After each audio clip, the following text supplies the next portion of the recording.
কথা বলে না। ডক্টর নজমুল হাসান।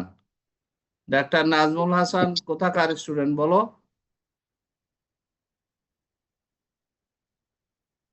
ডাক্তার নাজমুল হাসান। কথা না বললে এদের সব বের করে দেবো, এগুলো একটাও রাখবো না। এগুলো এখানে ইয়ার্কি আসসালামু মানে। আলাইকুম স্যার। কোথাকার স্টুডেন্ট? হ্যাঁ, নাজমুল হাসান কোথাকার স্টুডেন্ট? হ্যালো।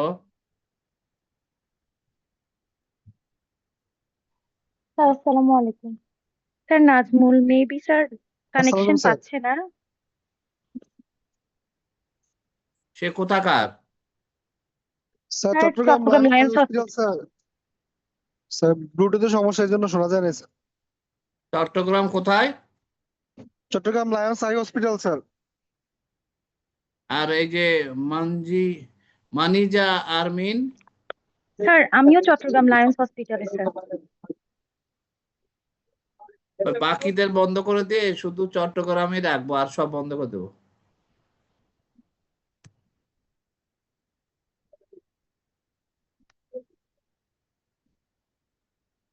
আচ্ছা, আমরা একটু আলাপ করি। গ্লোকোমা গ্লোকোমা নিয়ে যেটুকু বলা হয়েছে, এইটুকুর ভিতরে কার কি বোঝার বাকি আছে বা বুঝতে চাও বলো, যেটুকু বলা হয়েছিল।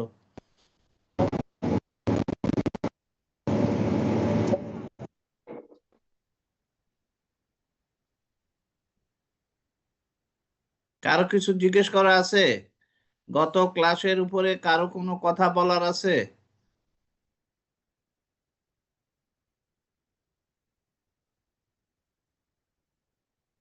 স্যার আসসালামু আলাইকুম স্যার।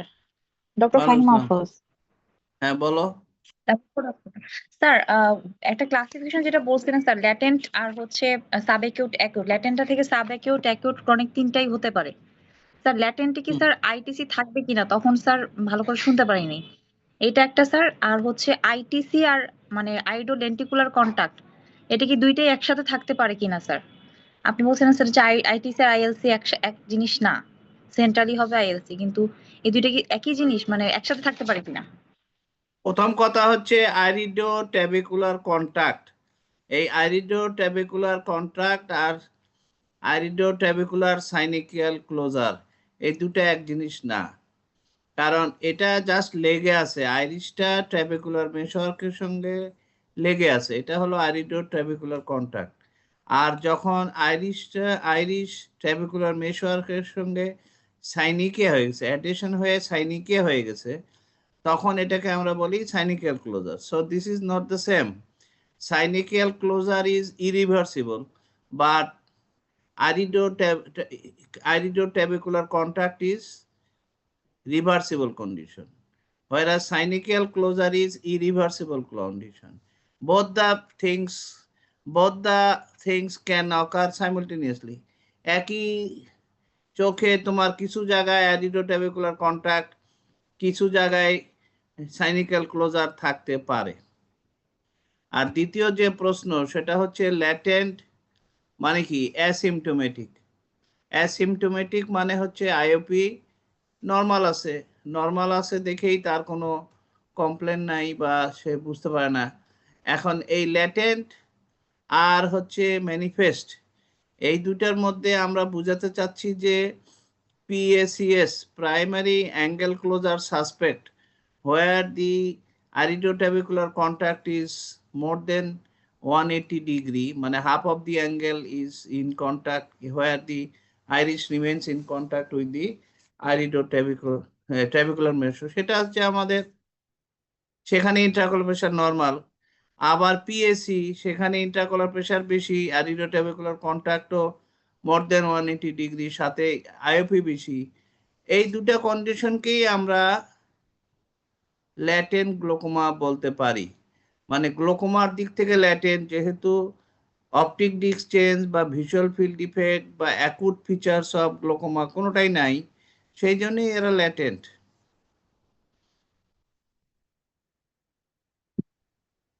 জি স্যার, বুঝতে পারছি স্যার। Thank you sir.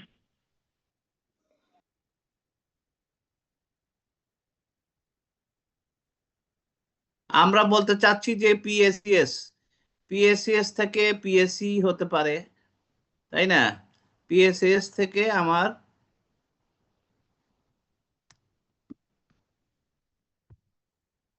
পিএসসিএস বা পিএসসি, এখান থেকে আমার ইন্টারমিডিয়েট অ্যাঙ্গেল ক্লোজার গ্লোকোমা। এখন ফাইমা আফরোজ, ভালো করে শোনো যে ইন্টারমিডিয়েট অ্যাঙ্গেল ক্লোজার গ্লোকোমা কি জিনিস। when the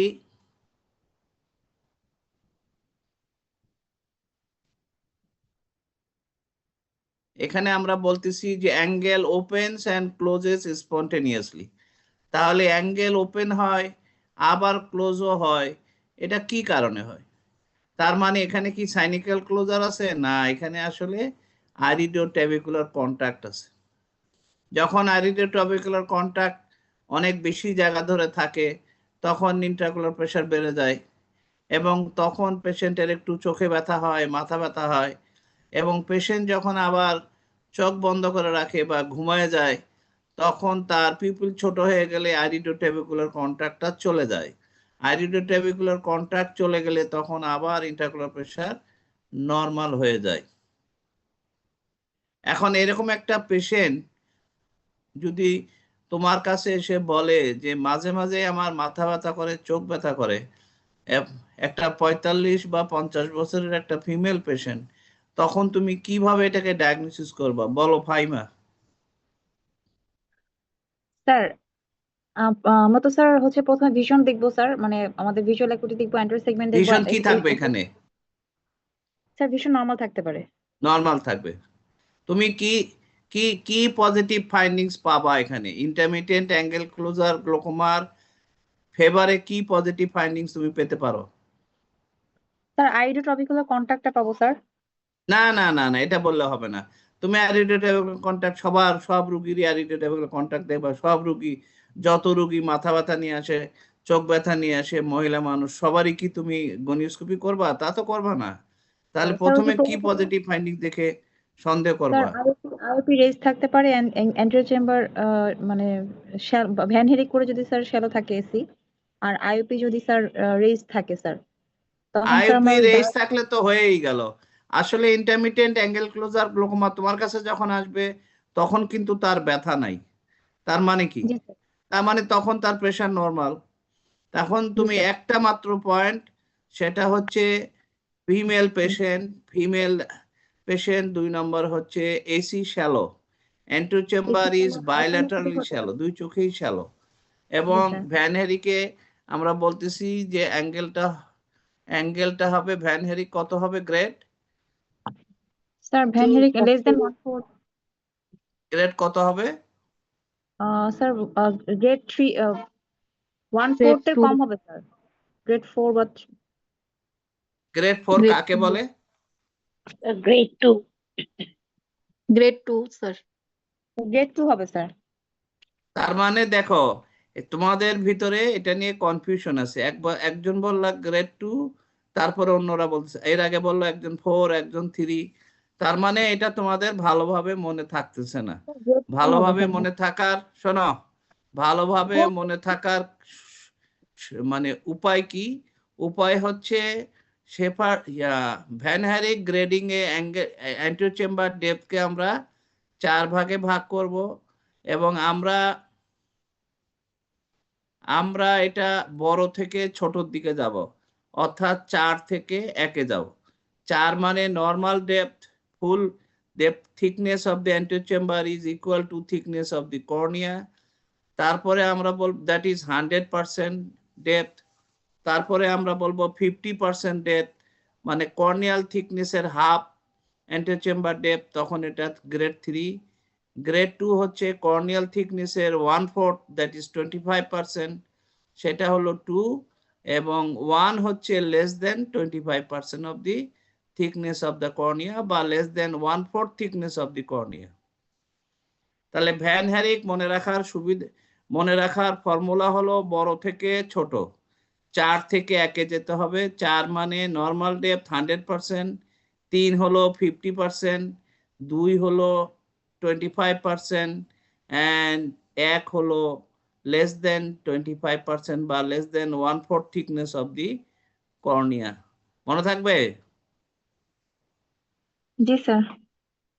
তাহলে আমরা এখানে ভ্যান হেরিকে যেটা পাবো গ্রেড 2 অথবা গ্রেড 1 পাবো। বুঝতে পারছো? ইউজুয়ালি আমরা গ্রেড 1 পাবো, that is less than. Grade 1 এ সাধারণত অ্যাঙ্গেল ক্লোজ থাকে, আমরা এখানে গ্রেড 2ই বলি। গ্রেড 2 পাবো, রেয়ারলি 1ও পেতে পারি। এবং আমরা এটা গনিওস্কোপি করে দেখলাম শেফার্স গ্রেডিং কত হবে? 20 ডিগ্রি। শেফার্স গ্রেডিং হবে আমার গ্রেড 1 অথবা গ্রেড 2 পাবো, তাই না? তাহলে আমি এটাকে কনফার্ম করব কিভাবে যে হ্যাঁ মাঝে মাঝে তার আইডিওট্যাবিকুলার কন্ট্যাক্ট বেড়ে যায় এবং সেই জন্যই তার এই ইন্টারমিডিয়েট অ্যাঙ্গেল ক্লোজার গ্লোকোমা বেড়ে যায়। স্যার হয় আমরা ডার্ক রুম প্রভোকেটিভ টেস্ট করব। ডার্ক রুম প্রভোকেটিভ টেস্ট করে আমরা এটা কনফার্ম করতে পারি। ঠিক আছে, তাহলে আমরা দেখাচ্ছি যে পিএসিএস বা পিএসসি থেকে আমরা সরাসরি ক্রনিক অ্যাঙ্গেল ক্লোজার গ্লোকোমায় চলে যেতে পারি। পিএসিএস থেকে আমরা ইন্টারমিডিয়েন্ট অ্যাঙ্গেল ক্লোজার গ্লোকোমা হতে পারে। ইন্টারমিডিয়েন্ট অ্যাঙ্গেল ক্লোজার থেকে সরাসরি অ্যাকুট অ্যাঙ্গেল ক্লোজার ডেভেলপ করতে পারে। অ্যাকুট অ্যাঙ্গেল ক্লোজার যদি প্রপারলি ট্রিটেড না হয় তাহলে পোস্ট কনজেস্টিভ গ্লোকোমা হবে, এবং পোস্ট কনজেস্টিভ গ্লোকোমাও যদি প্রপারলি ট্রিটেড না করা হয় তখন সেটা অ্যাবসোলুট গ্লোকোমাতে হয়ে যাবে। তাহলে দেখা যাচ্ছে ইন্টারমিডিয়েট অ্যাঙ্গেল ক্লোজার গ্লোকোমা মে turn into acute congestive glaucoma. Intermittent angle closure glaucoma may turn into chronic angle closure glaucoma. এই দুটার মধ্যে পার্থক্য যেটা সেদিনকে জিজ্ঞেস করছিল ক্রিপিং অ্যাঙ্গেল, আমরা একটা ক্রিপিং অ্যাঙ্গেল একটু দেখি। এখানে দেখো, ভালো করে খেয়াল করো ক্রিপিং অ্যাঙ্গেল কি জিনিস। ক্রিপিং অ্যাঙ্গেলকে ক্রিপিং অ্যাঙ্গেল ক্লোজার এটাকে আমরা বলতে পারি অনেকটা জিপারের মতো। জিপার যেমন একদিক থেকে বন্ধ করে আরেক দিকে আসতে হয়, মনে করো প্যান্টের জিপার নিচের থেকে বন্ধ করতে করতে উপর দিকে উঠে যাব, তাই না?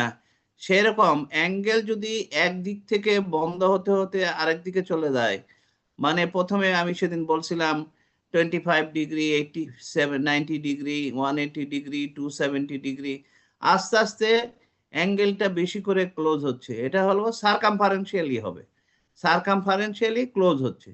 এখানে আমরা যদি দেখি যে এই ছবিটাতে আমরা দেখাচ্ছি প্রথম অ্যারোটা কালো অ্যারো এইদিকে বন্ধ হয়ে গেছে, তারপরে এটা আস্তে আস্তে এইদিকে যাবে, এদিকেও বন্ধ করবে, তারপরে এইদিকে যাবে, এটাও বন্ধ হবে। এইটাকেই বলে ক্রিপিং অ্যাঙ্গেল ক্লোজার। এবং এই ক্রিপিং অ্যাঙ্গেল ক্লোজার যেহেতু আস্তে আস্তে অ্যাঙ্গেলটা এক সাইড থেকে শুরু করে আরেক সাইডে বন্ধ হতে থাকে, সেই জন্য ইন্ট্রাঅকুলার প্রেসার হঠাৎ করে অনেক হাই হয় না, এবং এখানে প্রেসারটা স্লোলি রাইজ করে, so the eye becomes adjusted with this raised IOP, so the patient develops chronic angle closure glaucoma.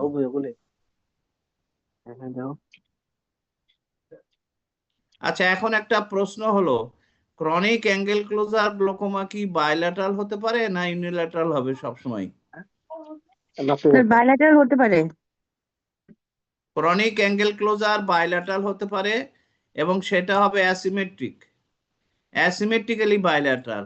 একদিকে দেখবা সিডি রেশিও 0.7, আরেকদিকে দেখবা সিডি রেশিও 0.5, এরকম হতে পারে। আবার ইউনিল্যাটারালও হতে পারে। আচ্ছা, অ্যাকুট কনজেস্টিভ গ্লোকোমা কি এক চোখেই হবে না দুই চোখে হতে পারে?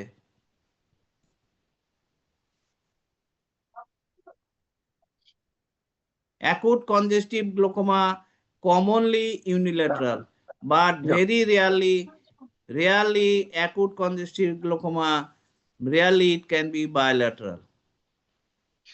তাহলে কথা হলো যে chronic angle closure glaucoma may be bilateral, may be unilateral. Bilateral হলে asymmetric হবে। Chronic acute congestive glaucoma usually unilateral, but rarely it can be bilateral. এই যে এই পেশেন্টটার দুই চোখেই অ্যাকুট কনজেস্টিভ গ্লোকোমার অ্যাটাক হয়েছে।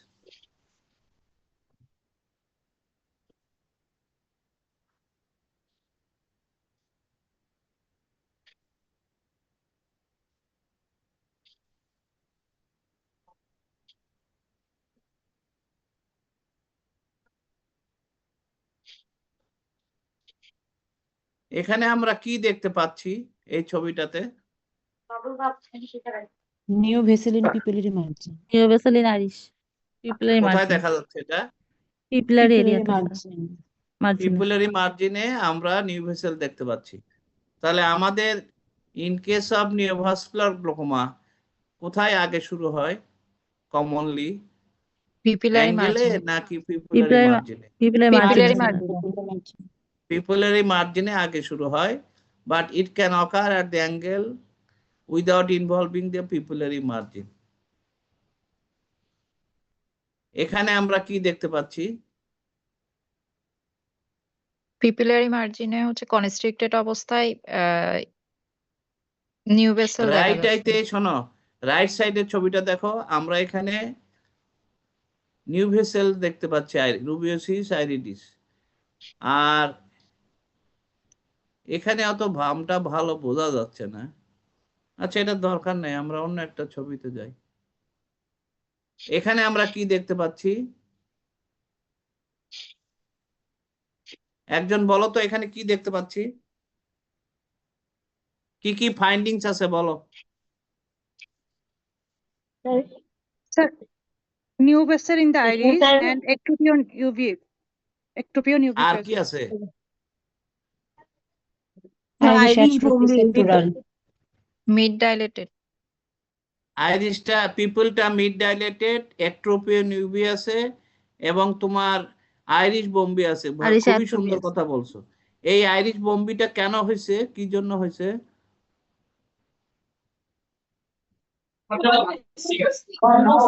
ব্লকের জন্য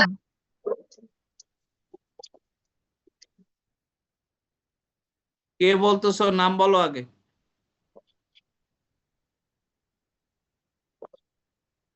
পোস্টেরিয়র সাইনিকিয়ার জন্য পোস্টেরিয়র সাইনিকিয়া কোথায় হয়েছে? পোস্টেরিয়র সাইনিকিয়া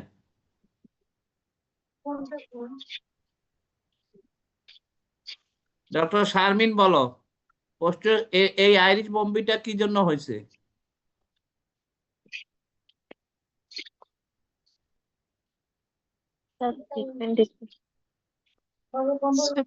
পিপিলারি ব্লকের 360 ডিগ্রি সাইনিকিয়া হওয়ার জন্য পোস্টেরিয়র চেম্বার থেকে অ্যান্টেরিয়র চেম্বারে ইয়াটা ফুইটে আসতে পারতেছে না স্যার, একুয়াসটা। কে বলতেছো তুমি? স্যার আমি বাবগু বলছি স্যার। আচ্ছা, বাবুল কি বললা যে কি হয়েছে? স্যার এর 360 ডিগ্রি সাইনিকিয়ার জন্য পোস্টেরিয়র চেম্বার থেকে একুয়াসটা অ্যান্টেরিয়র চেম্বারে আসতে পারতেছে না স্যার। এই যে এই রুবিওসিস আইরিশে আইরিশে পিপুলারি মার্জিনে লেন্সের সঙ্গে লেগে গেছে, এই তো বলতেছো? জি স্যার। আচ্ছা, ডক্টর অনন্যা বলো কি জন্য এটা হয়েছে? স্যার আমিও ওটা বলতে যাচ্ছি যে পোস্টার চেম্বার থেকে অ্যাকোয়াসটা এন্ট্রো চেম্বারে আসতে পারছে না, এই জন্য আইরিশ বোম্বে। আচ্ছা, ডক্টর শারমিন বলো।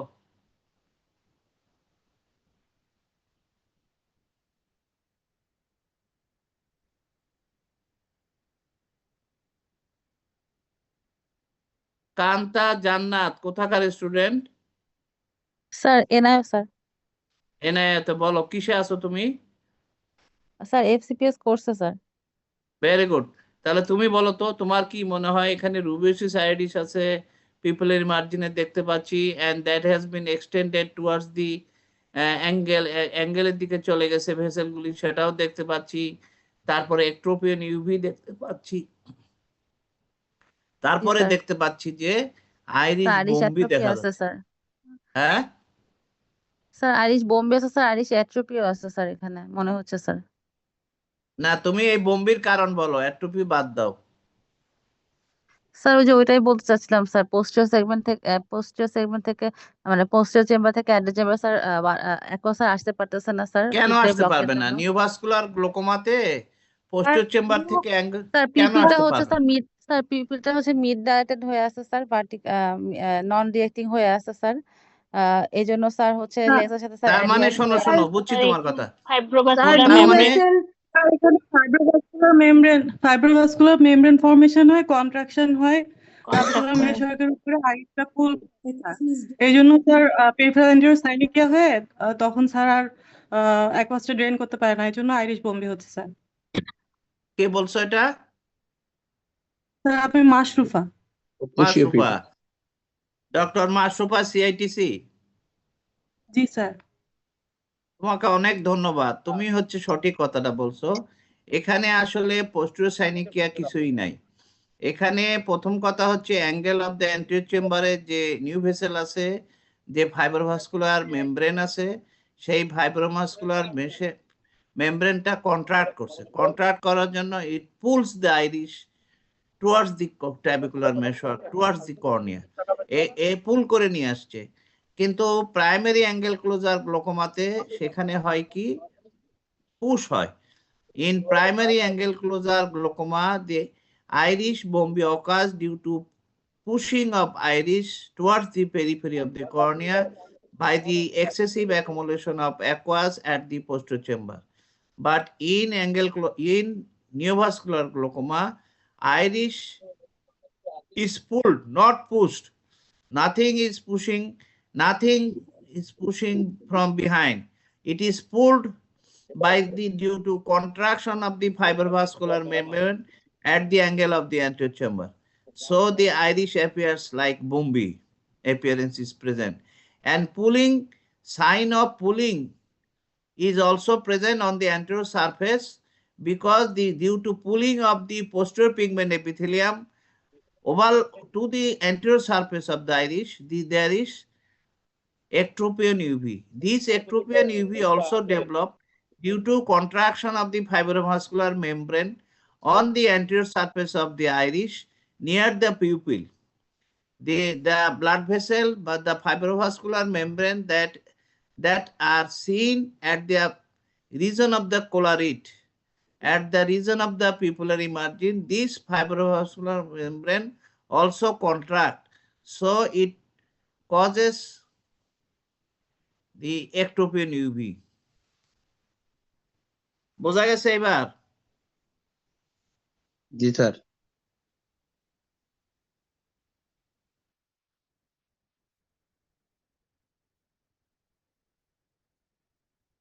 আচ্ছা, এইটাতে আমরা কি দেখতে পাচ্ছি?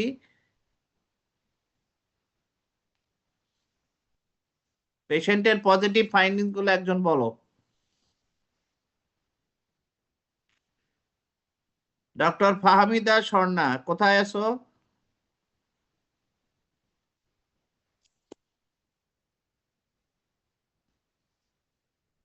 ডক্টর ফাহমিদা স্বর্ণা, কোথায় আছো?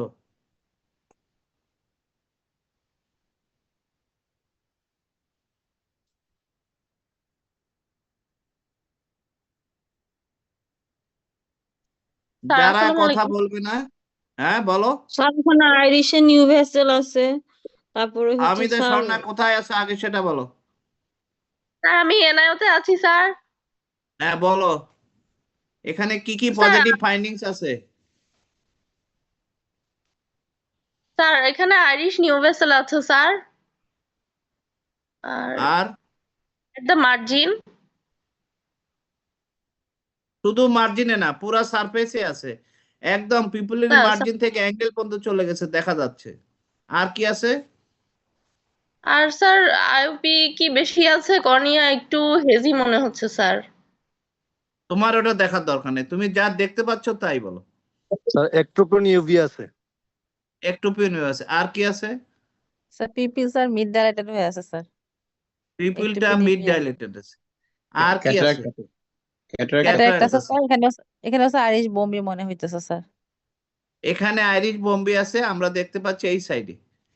জি sir. in some area iris bombe আছে, but in other area it is not present.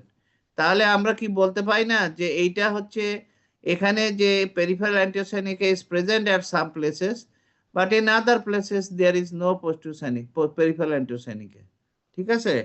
কিন্তু যদি আমরা এই ছবিটা দেখি, এখানে আমরা দেখতে পাচ্ছি চতুর্দিকে পেরিফেরাল অ্যান্টিওসাইনিক আছে এবং চতুর্দিকে আইরিশ বোয়িং আছে anteriorly, anterior bowing, this is called anterior bowing of the Irish.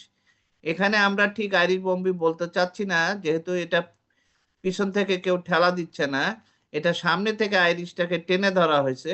So it is forward bowing of the iris বা anterior bowing of the iris হয়েছে due to contraction of the fibrovascular membrane at the angle of the anterior chamber.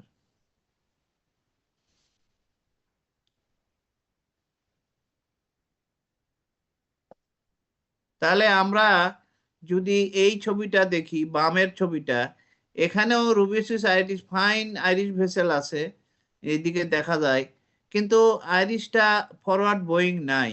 তাহলে এখানে যদি intraocular pressure বাড়ে, তাহলে এখানে কি জন্য বাড়বে?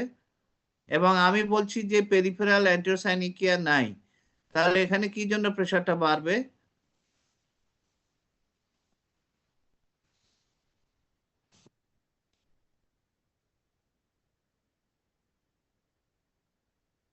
স্যার নিও ভেসেল গুলি স্যার ট্রাবেকুলার মেশওয়ার্কে স্যার ট্রাবিকুলার ক্লটিং অফ মেশওয়ার্কটাকে করছে, ব্লক করে দিবে।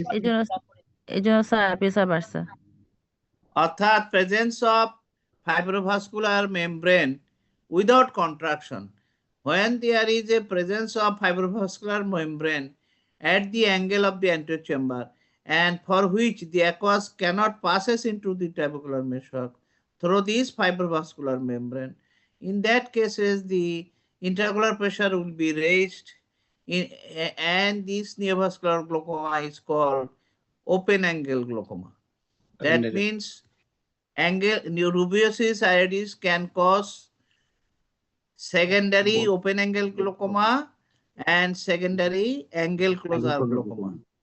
When the here the glaucoma is secondary angle closure, because the iris is fibrovascular membrane contraction causes pulling of the iris against the trabecular meshwork, against the angle, sclerocorneal angle.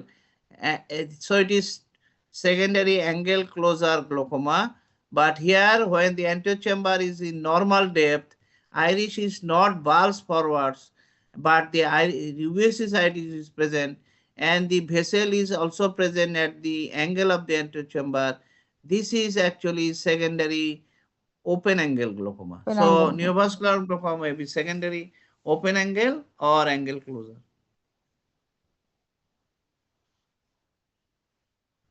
এখন আমরা বলবো যে secondary open angle আর angle closure glaucoma রুবিওসিস আইরিসের কারণ কি? Doctor তামান্না ময়মনসিং বলো, 5টা কারণ বলো। স্যার এক মিনিট স্যার। স্যার পিপি মিড ডাইলেটেড কেন স্যার? যদি ওপেন অ্যাঙ্গেল থাকে তাহলে পিপি কি মিড ডাইলেটেড থাকবে স্যার? এইটা ডিপেন্ড করবে যে তার এই গ্লোকোমা কতদিনের। এই যে দেখো, এখানে দেখো রুবিওসিস আইরিস আছে, পিপলটা মিড ডাইলেটেড আছে, তাই না? এবং একটি ইনবক্সে আবার দেখাচ্ছে যে আইরিশ রুবিওসিস আইরিস আছে, সিলারি কনজেশন আছে। এইটা যদি সিলারি কনজেশন থাকে তাহলে এটা কি গ্লোকোমা? এটা অ্যাকুট নিওভাস্কুলার গ্লোকোমা। পিপলটা মিড ডাইলেটেড থাকে। প্রথম কথা হচ্ছে যদি পার্শিয়ালি অপটিক নার্ভ ড্যামেজ থাকে। 2 নম্বর হচ্ছে অনেক পেশেন্টকে আমরা অ্যাট্রোপিন দেই, অ্যাট্রোপিনাইজ করি টু রিডিউস পেইন, সেটার জন্য ডাইলেটেড থাকতে পারে। আবার 3 নম্বর হচ্ছে যখন পিউপিলারি মার্জিনে কন্ট্রাকশন হয় ফাইব্রোভাস্কুলার মেমব্রেনে, এই যে এখানে যে কন্ট্রাকশন হয়েছে, ডিউ টু দিস কন্ট্রাকশন, খেয়াল করো এই কন্ট্রাকশনটা কোন দিকে হচ্ছে? কন্ট্রাকশন হচ্ছে এই জায়গাটা মনে করো কন্ট্রাক্ট করতেছে, তাহলে কন্ট্রাক্ট করে সে তো ওইদিকে সরে যাচ্ছে, অর্থাৎ অ্যাঙ্গেলের দিকে সরে যাচ্ছে। কন্ট্রাক্ট করে অ্যাঙ্গেলের দিকে সরে যাচ্ছে, কন্ট্রাক্ট করে অ্যাঙ্গেলের দিকে সরে যাচ্ছে। ফলে চতুর্দিকে কন্ট্রাক্ট করে সে যদি অ্যাঙ্গেলের দিকে সরে যেতে থাকে তাহলে তো পিপলটা বড় হবেই। এর মানে এই না যে অপটিক নার্ভ ড্যামেজ থাকতেই হবে, not necessary. Optic nerve damage সেরকম নাও থাকতে পারে, অর্থাৎ অপটিক অ্যাট্রোপি নাও থাকতে পারে, তারপরেও পিপলটা নিওভাস্কুলার গ্লোকোমাতে ডাইলেট করতে পারে। এটা ফার্মাকোলজিক্যালি হতে পারে, এটা due to contraction of the fibrovascular membrane at the region of the margin of the কি বলে আইরিশ, সেই জন্য অ্যাঙ্গেলটা একটু পিপলটা বড় হয়ে যেতে পারে। কিন্তু আমি জিজ্ঞেস করছিলাম ডক্টর তামান্না ময়মনসিং, বলো এটার কি কি কারণ তুমি খুঁজবা? স্যার রেটিনাতে স্যার কোনো ইসকেমিয়া আছে কিনা সেটা খুঁজতে হবে। রেটিনাল কোনো ইস্কেমিয়া আছে কিনা? বলো না, কারণগুলো বলো। ইস্কেমিক স্যার, ইস্কেমিক সিআরভিও, তারপর sir proliferative diabetic retinopathy, central retinal artery occlusion, then sir ocular কোনো ইস্কেমিক সিনড্রোম আছে কিনা, লং স্ট্যান্ডিং আর একটা রেটিনাল ডিটাচমেন্ট আছে কিনা, long ocular standing tumour retinal হলেও ডিটাচমেন্ট, কিন্তু tumour. In Ocular case tumor, of sir. টিউমারও হতে পারে। আচ্ছা, এখন আমাকে বলো যে সেন্ট্রাল রেটিনাল আর্টারি অক্লুশন বললা, এটা তুমি কয় নম্বরে বলবা? প্রথমে কি বলবা, তারপরে কি বলবা, তারপরে কি বলবা? স্যার এটা কি 2 ইস্কেমিক নম্বরে বলবা সিআরভিও, তুমি? স্যার ইসকেমিক সিআরবিও প্রথমে স্যার। ইস্কেমিক সিআরভিওটা স্যার স্যার ইসকেমিক ফার্স্টে, সিআরভিও, ইসকেমিক পিডিআর, সিআরভিও, তারপরে হচ্ছে PDR, proliferative PDR. Diabetic retinopathy, তারপরে হচ্ছে সিআরইও। 3 নম্বরে না, স্যার আমি সিআরইও। সিআরও আরো পরে বলতে চাই। কারণ শোনো, মনে রাখবা যে CRO is a very rare cause of rare cause of rubicitis, but ischemic CRPO is a very common cause of rubicitis. বলো কেন?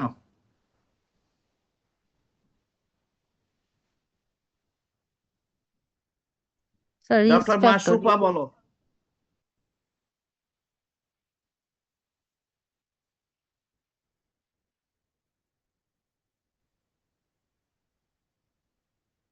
Doctor Mashrufa, CRO is a rare cause of rubicitis. CRPO, ischemic CRPO is a common cause of rubicitis. কেন?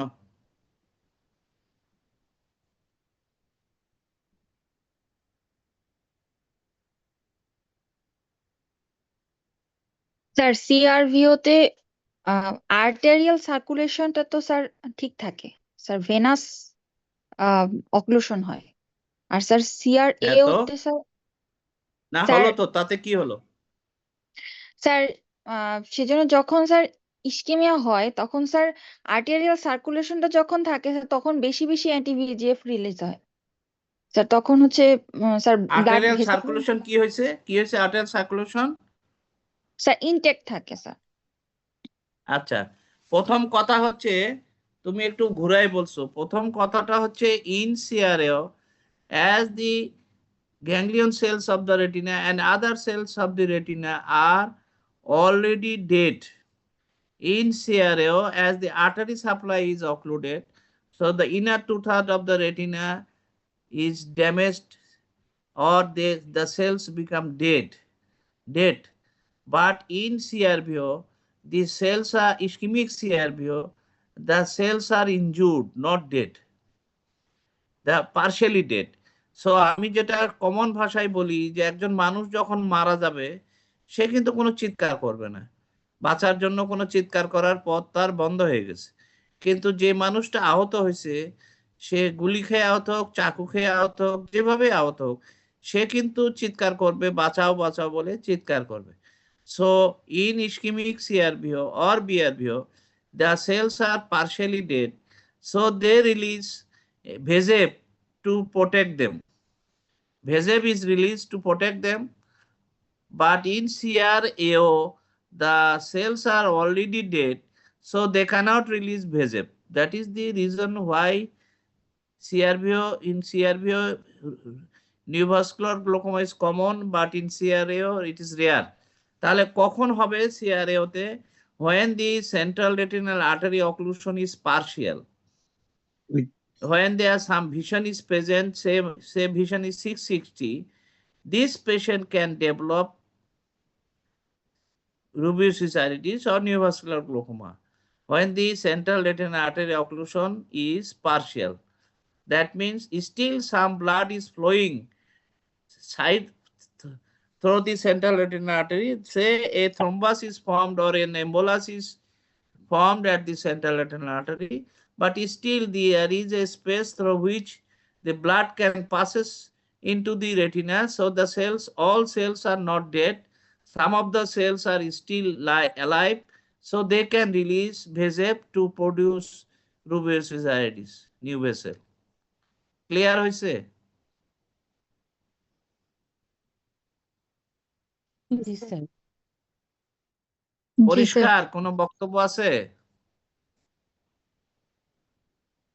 হ্যাঁ, sir এটাতে কি sir CRA with সিওরেটিনাল artery পারজিস্টেন্স ওই ক্ষেত্রে sir হইতে পারে? না না না না না না, সিআরএ উইথ সিলিয়ারিটি পারসিস্টেন্স, সেখানে সেন্ট্রাল ভিশন ঠিক থাকবে, বাকি ভিশন চলে যাবে। সেটা এক জিনিস না, সেটা না। যখন তোমার মনে করো একটা সেন্ট্রাল রেটিনা আর্টারি অক্লুশন তিনটা কারণে হয়, একটা হচ্ছে এম্বোলিজম, একটা হচ্ছে থ্রোম্বোসিস, আর একটা হচ্ছে স্পাজম। তো একটা এম্বোলাস মনে করো সেন্ট্রাল রেটিনা আর্টারির মধ্যে ঢুকে আছে, কিন্তু সেটা complete occlusion of the diameter করতে পারে নাই। 75% of the diameter of the central retinal artery is occluded. Still 25% gap is present. Through this gap, some blood is still passing into the retina. In that cases, patient may develop rubeosis iris. In that cases, you will get some vision, say 660 or 360. But normally, central retinal artery, when fully occluded, there is no chance to develop rubeosis iris, because all the cells of the retina, inner cells of the retina are dead. Clear হয়েছে? জি sir, clear হয়েছে sir. জি sir. আর একটা question করতে হবে হ্যাঁ বলো। Sir. কনস্ট্রিক্টে আছে যে রুবিওসিস iris CRO তে সিআরভিওর আগেই হয়ে যায়, তাহলে স্যার এরকম কথা কেন?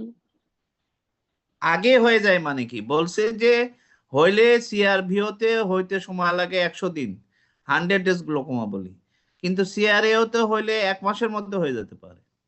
এর মানে এটা, কিন্তু তার মানে এটা বেশি হয় তা তো না। Only 1% cases of CRO develop neovascular glaucoma, only 1%। 99% of সিআরএওতে রুবিওসিস হয় না। বুঝতে পারছো? আগে হয়ে যায় মানে তারা ওই 90 ডেজ অপেক্ষা করতে হবে না তোমার, তার আগেই তুমি রুবিওসিস পেয়ে যাবা, এটা বলতে চাইছে। আচ্ছা।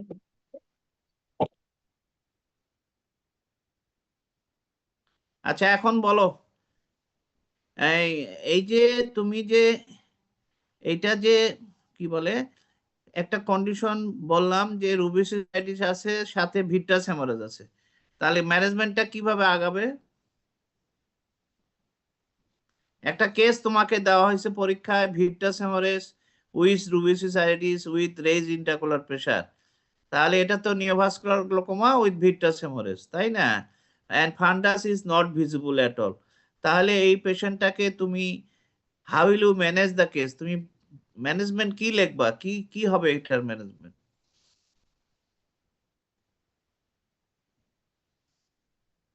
স্যার ফার্স্টে আইওপি ম্যানেজমেন্টটা করতে হবে স্যার, আইওপি কন্ট্রোল আইপি করতে হবে। ম্যানেজমেন্ট করার জন্য কি ড্রপ দিবা? Sir topical beta blocker, alpha 2 agonist. Beta blocker দিবা আর কি দিবা?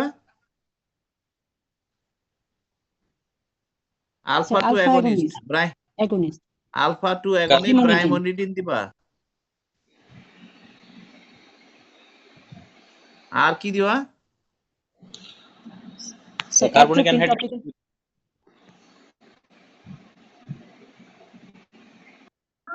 স্টেরয়েড দিব, অ্যাট্রোপিন দিব।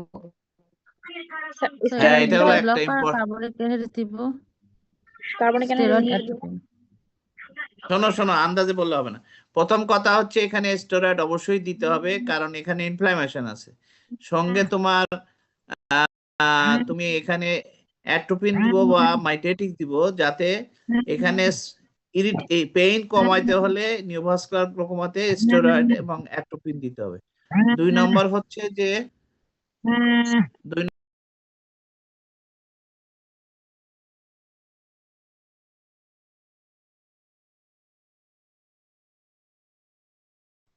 টপিক্যাল আমরা টিমোলল দেওয়া যেতে পারে বিটা ব্লকার। আর কি দিব সঙ্গে আমরা? টপিক্যাল কার্বনিক অ্যানহাইড্রেট দিব। এই কার ফোন বাজতেছে না, কি করতেছে, কি সমস্যা?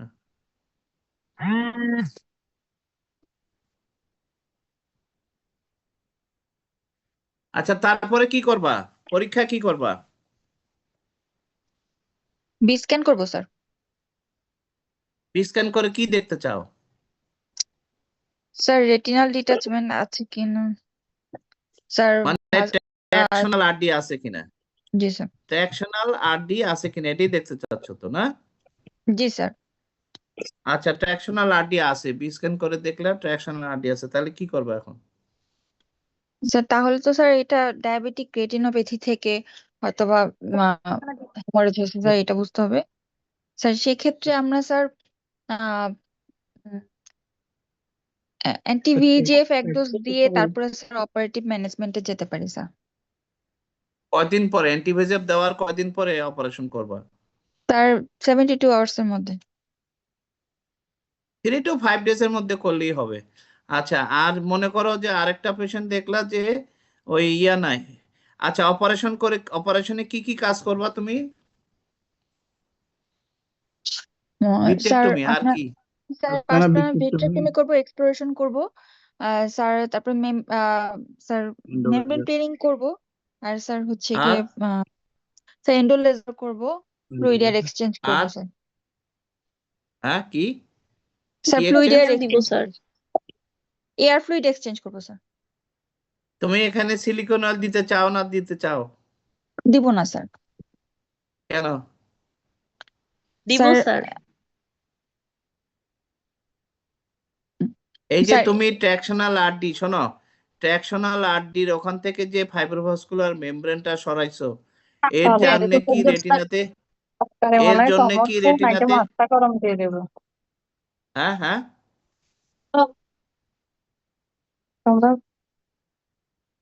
হ্যাঁ বলো।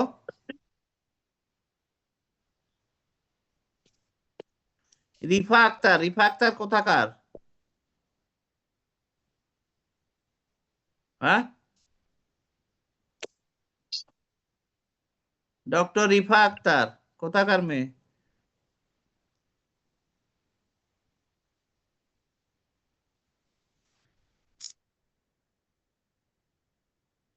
আচ্ছা, আর যদি ট্র্যাকশনাল আরডি না থাকে তখন কি করবা? তখন স্যার স্যার একটু অ্যান্টিভিজিএফ, বলেন, স্যার সিলিকন অয়েল কি ইনজেকশন দিতে অ্যান্টিভিজিএফ হবে দেওয়া নাকি লাগবে স্যার হবে না? তখন। ইনজেকশন অ্যান্টিভিজিএফ দিতে হবে স্যার। অ্যান্টিভাইরাস দেওয়ার টার্গেট কি, কি কারণে? স্যার ব্লিডিংটা নিউ বেসে স্যার কমানোর জন্য। ফার্দার ব্লিডিং যেন না হয়, ফলে আমার ভিট্রাস হেমোরেজটা চলে যাবে। ভিট্রাস হেমোরেজ যাওয়ার পরে কি করবা? স্যার লেজার করতে হবে, PRP laser, laser PRP. Panretinal ফটোকোগুলেশন করতে হবে। এই সময় আমরা অ্যান্টিগ্লোকোমা ড্রপ চালাই দেব। প্যানরেটিনাল ফটোকোগুলেশন করার পরে তখন আমাদের কি কাজ?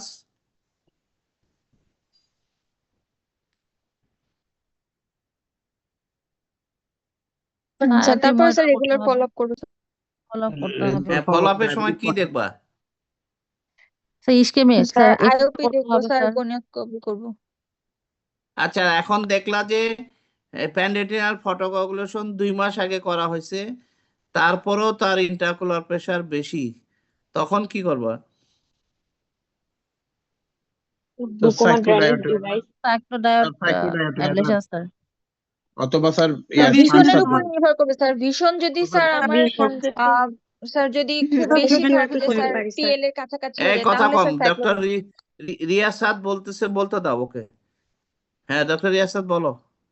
স্যার ভীষণ যদি স্যার যদি পিএল বা স্যার হ্যান্ড মুভমেন্ট যদি থাকে স্যার, খুব একটা ভীষণ আমার ফিরবে না স্যার, এরকম যদি ডাউট হয় তাহলে স্যার আমরা কি করে, কি সাইক্লোডায়োড কি দেখে অ্যাবলেশন করব। বুঝলা যে ভীষণ ফিরবে না? শোনো শোনো, কি দেখে বুঝলা যে ভীষণ আর থিয়ামাটা ফিরবে না, কি দেখে? স্যার ভীষণ যদি স্যার আমার স্যার পিএল স্যার আমার ভিট্রাস হেমোরেজ নাই, স্যার আমার নিওভাস্কুলার গ্লুকোমা স্যার, আইরিশ নিওভেসেল আছে স্যার, আমি ভীষণ পিএল আছে স্যার, এর চেয়ে যদি না ইমপ্রুভ হয় যদি না সেই বাড়ে, ক্ষেত্রে ঠিক আছে, তোমার কথা সত্য, তোমার কথা ঠিক আছে, এটা যদি আর না বাড়ে, তুমি কি দেখে বুঝতে পারলা যে এটা আর বাড়বে না?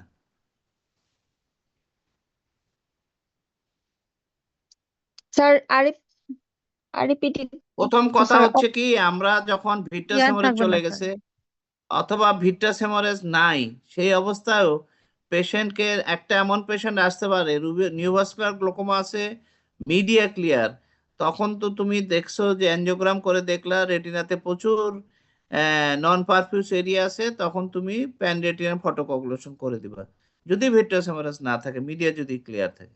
এখন মিডিয়া ক্লিয়ারে প্যানরেটিনাল ফটোকগুলেশন করার পরেও দেখলা যে ভীষণ ভালো না because of optic atrophy, partial optic atrophy, তাই না?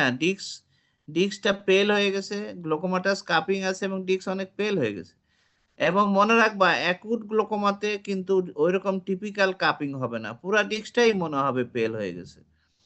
তাই সেই ক্ষেত্রে তো আমরা বুঝতেছি যে এর ভীষণ ভালো আসবে না। তখন আমি ডক্টর রিয়াসাত বলো তখন কি করবা? স্যার যখন ভীষণ স্যার যে অপটিক অ্যাট্রোফি যখন থাকবে বা স্যার এরকম পেল ডিস্ক দেখবো স্যার, তখন আমরা সাইক্লোডাইড অ্যাবলেশন করতে পারি স্যার। আর স্যার এখানে স্যার স্যার ডিএলসিপি করতে, সাইক্লোডাইড অ্যাবলেশন করতে পারি স্যার। সাইক্লোডায়োড অ্যাবলেশন কিভাবে করবো এটা?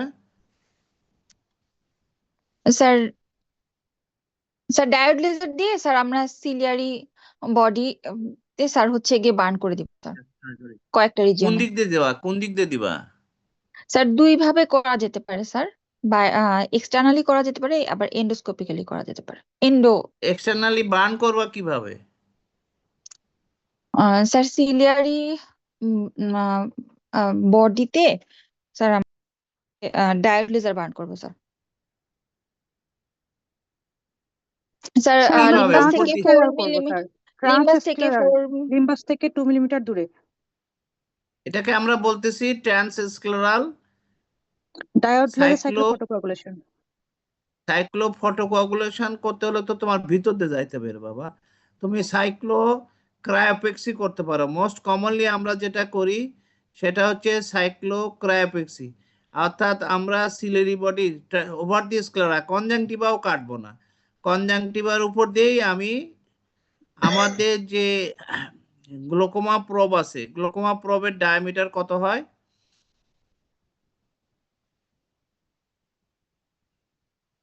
গ্লোকোমা প্রবের ডায়ামিটার হলো 2.5 মিলিমিটার। এই 2.5 মিলিমিটারে গ্লোকোমা প্রব আমি ওভার দি কনজাংটিভা ধরবো এবং যখন আমি ফ্রিজিং করব, ফ্রিজিং মানে বরফ তৈরি করে ফেলবো, নাইট্রাস অক্সাইড সিলিন্ডারে থাকবে, আমি তখন ওটা দিব এবং ওখানে টেম্পারেচার 0 ডিগ্রি সেন্টিগ্রেড মাইনাসে চলে যাবে। ফলে তোমার সিলিয়ারি যে এপিথেলিয়াম আছে, সিলিয়ারি এপিথেলিয়ামে কি চেঞ্জ হবে?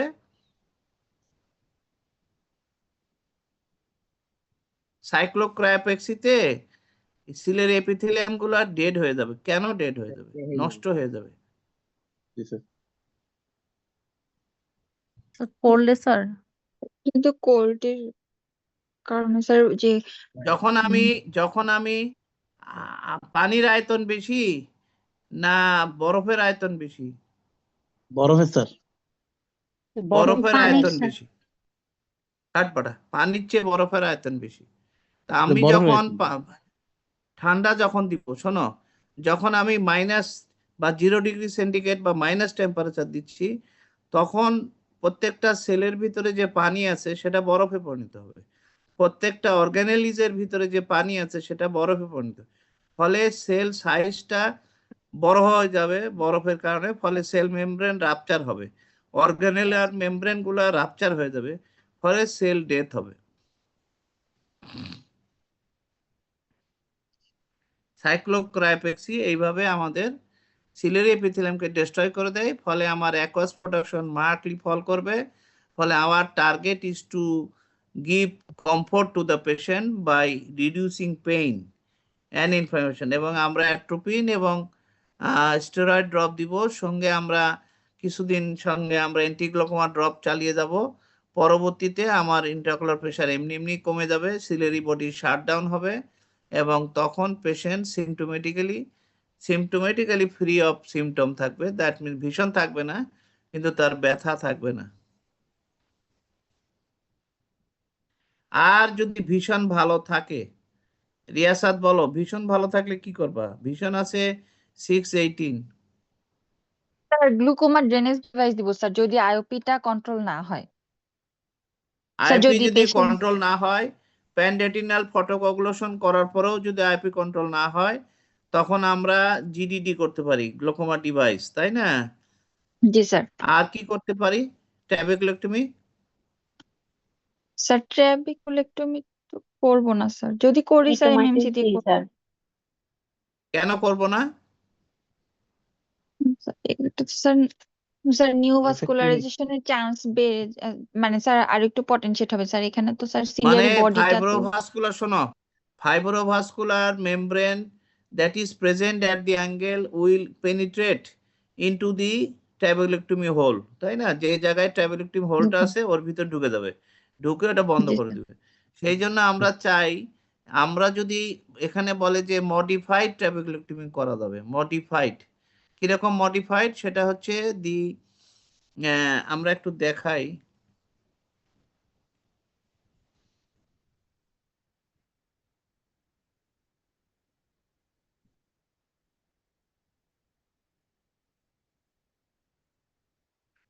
ওহো,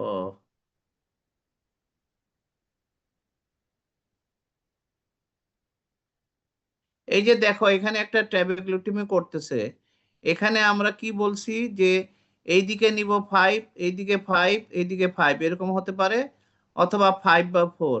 আর ইনার ফ্ল্যাপটা কতটুকু কাটা হয়? ইনার ফ্ল্যাপটা, ইনার ফ্ল্যাপ এই সাইডে হবে 3 আর এইদিকে হবে 1.5 মিলিমিটার,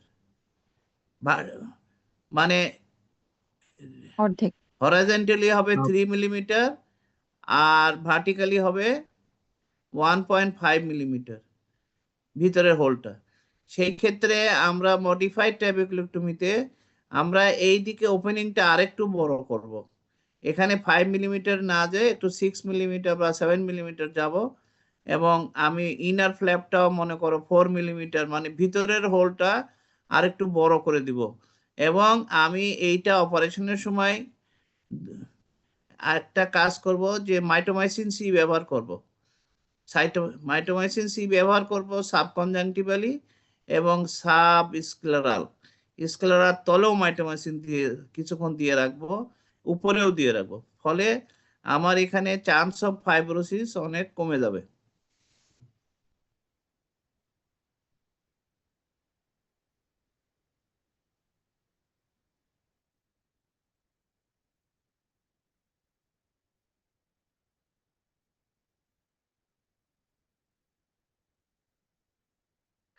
তাহলে এই নিওভাস্কুলার গ্লোকোমা, এই নিওভাস্কুলার গ্লোকোমা ডিডি কি হবে?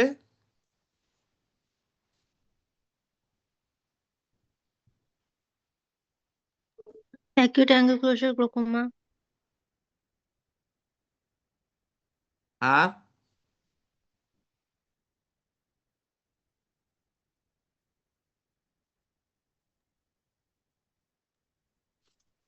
ইউভেটিস হবে, অ্যাকিউট অ্যাঙ্গেল ক্লোজার গ্লোকোমা হবে।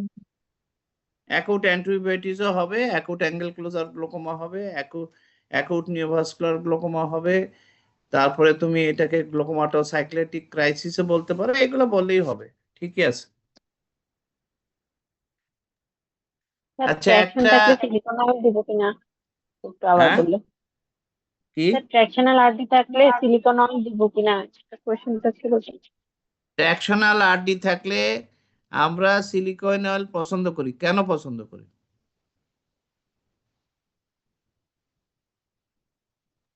স্যার কারণ ফাইব্রোভাস্কুলার মেমব্রেন গুলো স্যার রিলিজ আবার স্যার করার ব্লিডিং সময় হতে টিয়ার পারে ট্রাকশন হতে স্যার। তুলে পারে দিবে তো স্যার স্যার? রেটিনাতে।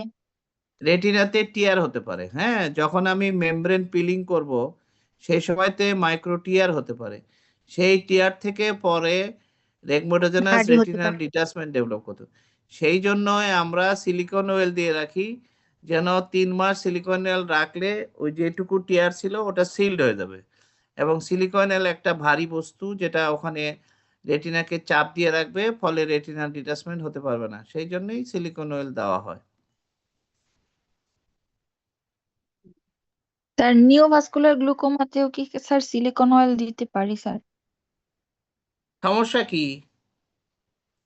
সিলিকয়েনাল সামনে আসলে এমনি তো রুবিসাইটিস, সিলিকয়েনাল সামনে আসলে অসুবিধা, কিন্তু সিলিকয়েনাল তো সহসা সামনে আসে না, বিশেষ করে যদি ছোটোফ্যাকিক আই না হয়, তাহলে সমস্যা কি? সমস্যা নাই। আচ্ছা স্যার।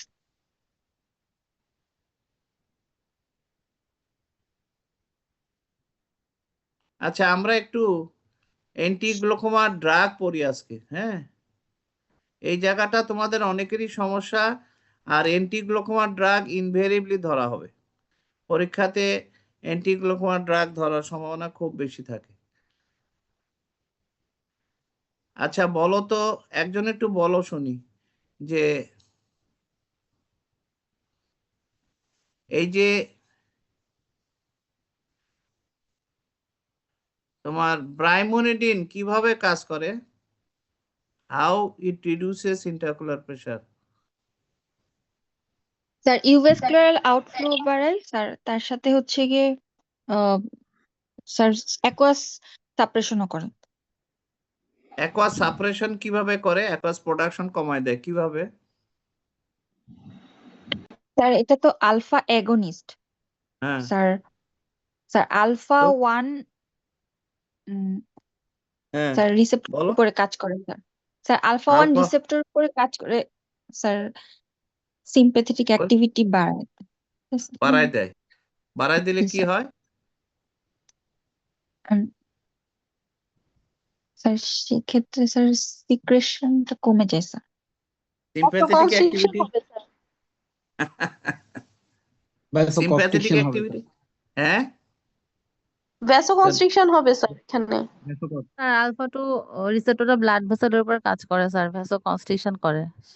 ভ্যাসোকনস্ট্রিকশন করে দিবে। সিম্প্যাথেটিক অ্যাক্টিভিটি বাড়লে, শোনো, আমাদের বডিতে যদি সিম্প্যাথেটিক অ্যাক্টিভিটি বাড়ে তাহলে অ্যাকোয়াস প্রোডাকশন কি কমে যায়?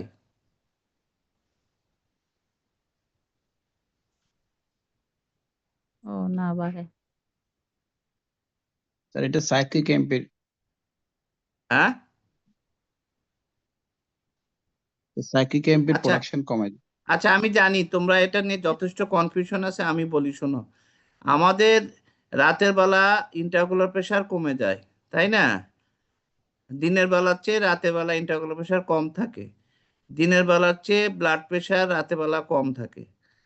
সিস্টেমিক ব্লাড প্রেসারও কম থাকে, ইন্টারকুলার প্রেসারও কম থাকে। এর প্রধান কারণ হলো রাতের বেলা আমাদের সিম্প্যাথেটিক অ্যাক্টিভিটি কমে যায়, কর্টিসল লেভেল কমে যায়। এই কারণে আমাদের এই সিম্প্যাথেটিক অ্যাক্টিভিটি কমে গেলে আমার ইন্টারকুলার প্রেসার, অ্যাকোয়াস প্রোডাকশন কমে যায়। তার মানে sympathetic activity is essential for the production of aqueous humour. এক সিম্প্যাথেটিক স্টিমুলেশনে অ্যাকোয়াস হিউমার প্রোডাকশন হয়। কিভাবে প্রোডাকশন হয় আমরা একটু এখানে এই যে এই ছবিটা দেখি। এখানে দেখো আমরা দেখাচ্ছি সিলেরি এপিথেলিয়াম, এই যে বাঁকাটা পাশেরটা। এই সিলেরি এপিথেলিয়ামে আমরা জানি দুইটা লেয়ার আছে, আউটার পিগমেন্টেড এপিথেলিয়াম আর ইনার হচ্ছে নন পিগমেন্টেড এপিথেলিয়াম। এই ইনার নন পিগমেন্টেড এপিথেলিয়াম থেকেই আমার অ্যাকোয়াস প্রোডাকশন হয়। এবং এই সিলেরি প্রসেসের ভিতরে আমার প্রচুর ব্লাড ভেসেল আছে, তাই না? আবার এখানে আমরা যদি রেসেপ্টর গুলা খেয়াল করি, আলফা 2 রেসেপ্টর, বিটা 2 রেসেপ্টর, এই ধরনের রেসেপ্টর আছে। অর্থাৎ সিলেরি এপিথেলিয়ামে বিটা রেসেপ্টর আছে। Stimulation of beta receptors causes increase aqueous production, আর stimulation of alpha 2 receptor causes decrease aqueous production. কিভাবে আমরা একটু দেখি। একটা এখানে দেখো বামের ছবিটা আমরা দেখাচ্ছি, এটা একটা সিম্প্যাথেটিক নার্ভ এন্ডিং, সিম্প্যাথেটিক ফাইবারের নার্ভ এন্ডিং। আর নীল ছবিটা হচ্ছে মনে করো সিলেরি এপিথেলিয়াম। এই সিলেরি এপিথেলিয়ামে আমাদের বিটা 1 রেসেপ্টর আছে, বিটা 2 রেসেপ্টর আছে। এই রেসেপ্টর যখন স্টিমুলেশনে হয় তখন এখানে কার্বনিক অ্যানহাইড্রেস এনজাইম কি করে, কার্বন ডাইঅক্সাইড এবং ওয়াটারকে ভেঙে কার্বনিক অ্যাসিড তৈরি করে। কার্বনিক অ্যাসিড আবার কার্বনিক অ্যানহাইড্রেস এনজাইম দ্বারা ভেঙে বাইকার্বনেট এবং হাইড্রোজেন আয়ন হয়।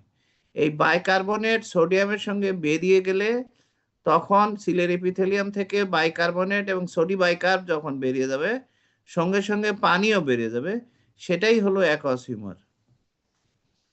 তাহলে সিম্প্যাথেটিক স্টিমুলেশনে আমার বিটা রিসেপ্টর স্টিমুলেটেড হবে বিটা 1 বিটা 2, ঠিক আছে? আর বিটা 2 স্টিমুলেশন হলে আমার এই যে এখানে যে ব্লাড ভেসেল গুলো আছে, এই যে আমরা সিলেরি প্রসেসের মধ্যে যে ব্লাড ভেসেল গুলো আছে, এই বিটা রিসেপ্টর স্টিমুলেশনের জন্য বিটা 2 রিসেপ্টর স্টিমুলেশনের জন্য ব্লাড ভেসেল গুলা ডাইলেট করে দেবে। তোমাদের সবার আগে জানতে হবে যে সিম্প্যাথেটিক রিসেপ্টর দুই রকম, একটা হচ্ছে আলফা এবং বিটা। আলফা আবার দুই রকম, আলফা 1 আলফা 2, বিটা 1 বিটা 2। তোমাদেরকে ফিজিওলজি একটু মনে করতে হবে, বিটা 1 এবং আলফা 1 হচ্ছে স্টিমুলেটরি রিসেপ্টর, বিটা 2 এবং আলফা 2 হচ্ছে ইনহিবিটরি রিসেপ্টর। যেমন আমি উদাহরণ দেই, তুমি যখন জোরে জোরে হাঁটবা বা দৌড়াবা, তখন তোমার স্কেলেটাল মাসেলের ব্লাড ভেসেলের ভিতরে আছে হচ্ছে বিটা 2 রিসেপ্টর, সেই ভেসেলগুলা ডাইলেট করে যাবে, স্কেলেটাল মাসেলের ব্লাড ফ্লো বাড়বে, কারণ মাসেল যেহেতু কন্ট্রাকশন হচ্ছে, ওখানে বেশি খাবার দরকার, বেশি অক্সিজেন দরকার, সেই জন্য ব্লাড ভেসেলগুলা ডাইলেট করে যাবে, ব্লাড ফ্লোটা বাড়বে, ওখানে আছে beta 2। At the same time হার্টে আছে বিটা 1। বিটা 1 থাকার কারণে ফোর্স অফ কন্ট্রাকশন এবং হার্ট রেট বেড়ে যাবে, কারণ বেশি করে ব্লাড সাপ্লাই হওয়া দরকার, দ্রুত ব্লাড সাপ্লাই হওয়া দরকার, মাসেলে অক্সিজেন নিয়ে যাওয়া দরকার লাংস থেকে মাসেলে, কারণ ওখানে বেশি কাজ হচ্ছে। আবার লাংসে আছে বিটা 2। আমি বললাম বিটা 2 হচ্ছে ইনহিবিটরি, ফলে লাংসের বিটা 2 স্টিমুলেশনের কারণে ব্রঙ্কিওলার মাসেলগুলা রিল্যাক্স করে যাবে, ফলে ব্রঙ্কাই গুলা ডাইলেট করে যাবে, ফলে বেশি করে অক্সিজেন ঢুকবে, বেশি করে কার্বন ডাইঅক্সাইড বেরিয়ে যাবে। বোঝা গেছে কি? তাহলে একই নরএপিনেফ্রিন সিম্প্যাথেটিক স্টিমুলেশন এক এক জায়গায় এক এক কাজ করে due to its receptor variation.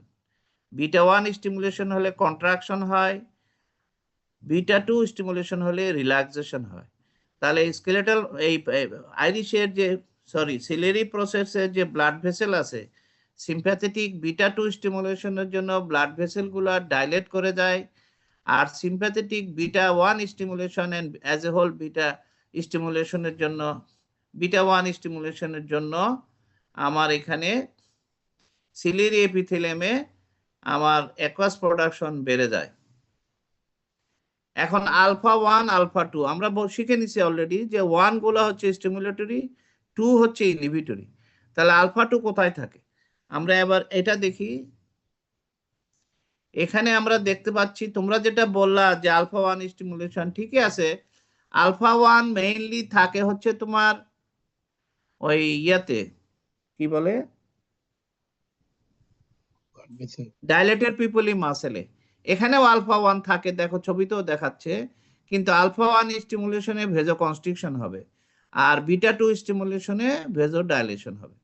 তাহলে আমরা বিটা 2 রিসেপ্টর আছে হচ্ছে আমাদের সিম্প্যাথেটিক নার্ভ এন্ডিং এর এইখানে। যদি তোমরা একটু খেয়াল করো, এই যে আমরা যে একটা কি কালার বলবো এটাকে,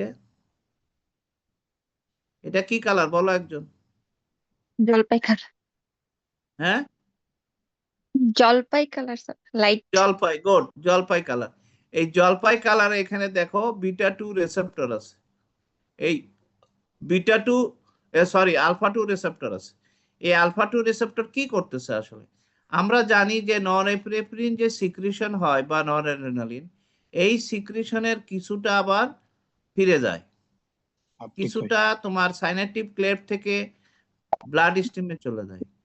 অর্থাৎ এখানে আমাদের যে অ্যাস্ট্রোসাইট থাকে, যাই হোক তো জটিল কথা বলবো না, চলে যায়, কিছুটা ফিরে যায়, কিছুটা কাজ করে।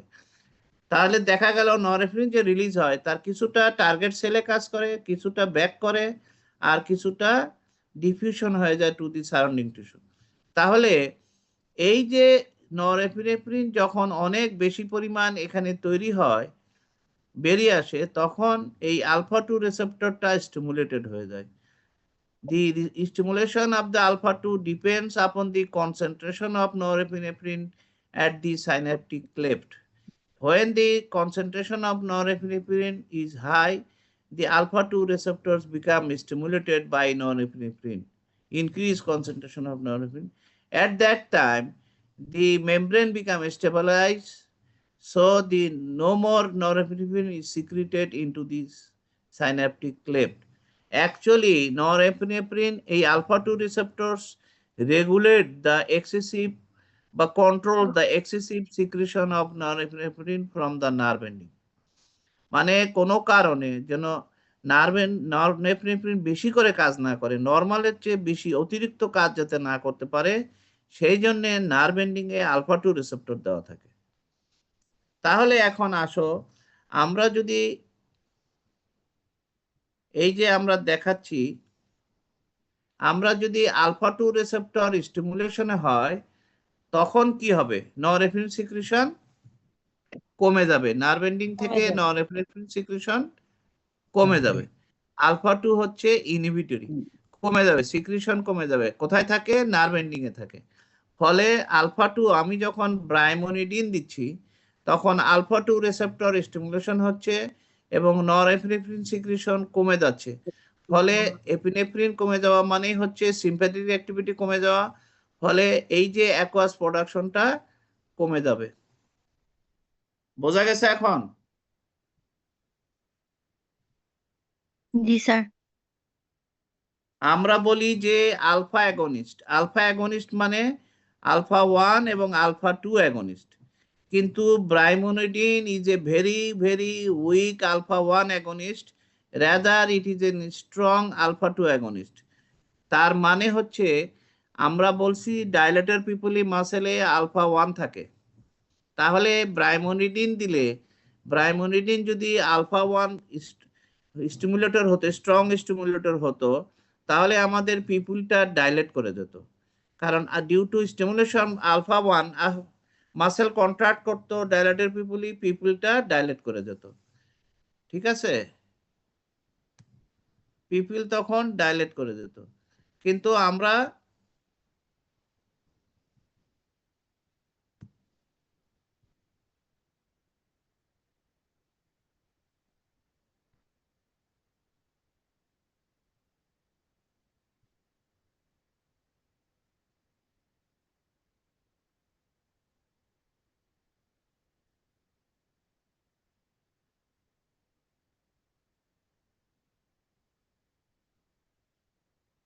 বলছি যে ব্রাইমোনিডিন দিলে পিপুল ডাইলেট করে না, কারণ brimonidine is a very weak alpha one stimulator, but it is a strong alpha-2 stimulator. So the sympathetic, from the sympathetic nerve ending, norepinephrine secretion is reduced, so the aqueous production is reduced. পরিষ্কার হয়েছে কিনা? জি sir. আচ্ছা, তোমরা জানো যে এখানে আরেকটা কথা বলি, আরো পরিষ্কার হবে, যে বিটা ব্লকার দিলে অ্যাকোয়াস প্রোডাকশন কমে যায়, তাই না? তাই তো? ইমোলল হলো বিটা অ্যাড্রেনার্জিক ব্লকার। তাহলে বিটা স্টিমুলেশনে অ্যাকোয়াস ফর্মেশন হয়, সেই জন্যই বিটা ব্লকার দিলে অ্যাকোয়াস প্রোডাকশন কমে যায়। তাহলে এটা তো খুব কমন সেন্সের কথা যে beta stimulation is responsible for aqueous production. Beta blocker is beta stimulation of what? Sympathetic. So beta receptor or sympathetic stimulation যদি aqueous production বাড়ে, তাহলে বিটা ব্লকার দিলে aqueous production কমে যাবে। তার মানে সিম্প্যাথেটিক অ্যাক্টিভিটি কমায় দিয়ে বিটা রিসেপ্টরকে ইনহিবিট করে দিয়ে আমরা সিম্প্যাথেটিক অ্যাক্টিভিটি কমায় দিচ্ছি, aqueous production কমে যাচ্ছে। আবার আলফা স্টিমুলেটর, কোন স্টিমুলেটর? আলফা-2 স্টিমুলেটর। কে সেটা? যেটা নরএফ্রিন সিক্রিশন কমায় দেয়। আলফা-2 রিসেপ্টর কোথায় থাকে? নার্ভ এন্ডিং এ থাকে। যেই নার্ভ এন্ডিং থেকে নরএফ্রিন সিক্রিশন সেই নার্ভ এন্ডিং এর মেমব্রেনে থাকে। এক্সেস নরএফ্রিন সিক্রিশন হলে আলফা-2 স্টিমুলেশন হয়, নার্ভ এন্ডিং থেকে নরএফ্রিন সিক্রিশন বন্ধ হয়ে যায়। সেই রকম আমি ব্রাইমোনিডিন দিয়ে আলফা-2 স্টিমুলেশন করতেছি, ফলে নরএফ্রিন সিক্রেশন কমে যাচ্ছে, ফলে অ্যাকোয়াস প্রোডাকশন কমে যাচ্ছে। কিন্তু আমার পিপুল ডাইলেট করতেছে না, কারণ brimonidine is a very weak alpha-1 stimulator, but it is a strong alpha-2 stimulator. আরেকটা জিনিস হলো অ্যাপ্রাক্লোনিডিন, এটা এখন বন্ধই হয়ে গেছে, সারা ওয়ার্ল্ডেই বন্ধ হয়ে গেছে। অ্যাপ্রাক্লোনিডিন আমরা অ্যান্টিগ্লুকোমা ড্রাগ হিসেবে ব্যবহার করি না, কারণ apraclonidine beta alpha 2 stimulator at the same time alpha 1 stimulator. Apraclonidine দিলে আমার ইন্ট্রাকুলার প্রেশার কমে, আবার পিপুল ডাইলেট করে দেয়, সেই জন্য এটা লং টার্ম ইউজ করি না। প্লাস এর বেশি দিন ইউজ করলে এর এফিকেসি থাকে না, এই জন্য এটা সাধারণত আমার লেজার করার সময় দেওয়া হয়, যখন পিপুলটা ডাইলেট করা হয়, আবার পরে আবার উইথড্র করে নেওয়া হয়। But nowadays, aprocodine is almost obsolete throughout the world. আচ্ছা, এখন বলো ব্রাইমোনিডিন শুধু কি অ্যাকোয়াস প্রোডাকশন কমায় না আর কি করে? নিউরোপ্রোটেক্টিভ অ্যাকশন আছে স্যার। আরো একটা কাজ আছে। Avascular outflow. It cross the blood-brain barrier. Brimonidine uveoscleral outflow বাড়ায় কিভাবে?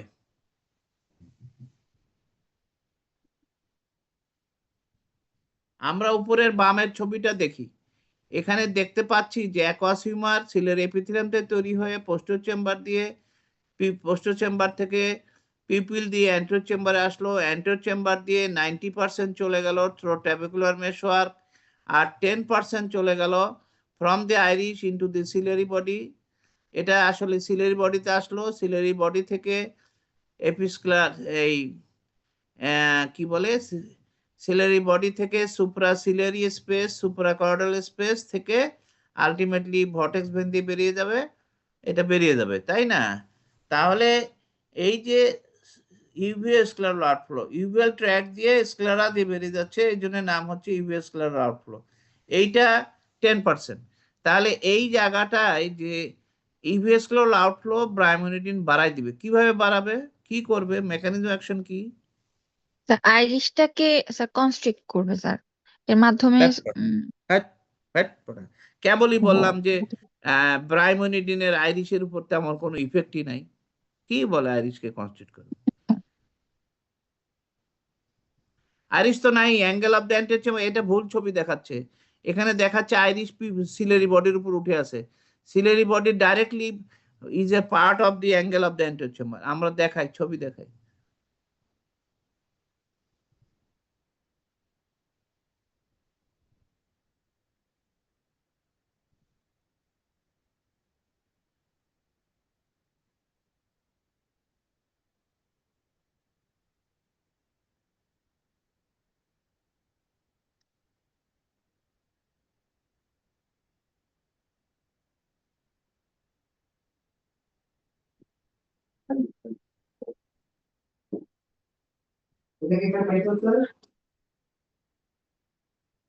এখানে আমার কাছে এখন পাচ্ছি না আমি।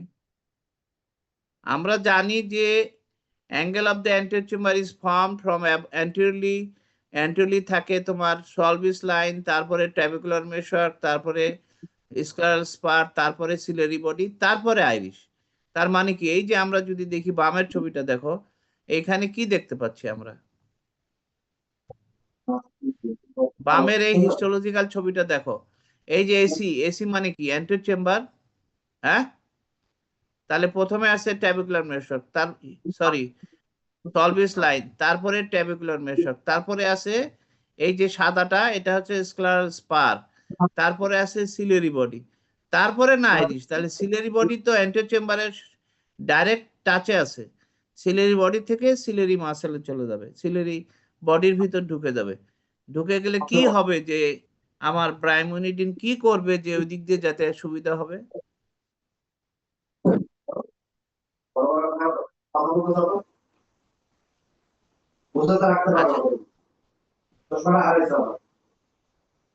সিলারি বডি, শোনো, ব্রাইমোনিডিন stimulates the prostaglandin. Prostaglandin K stimulate করে in the ciliary body.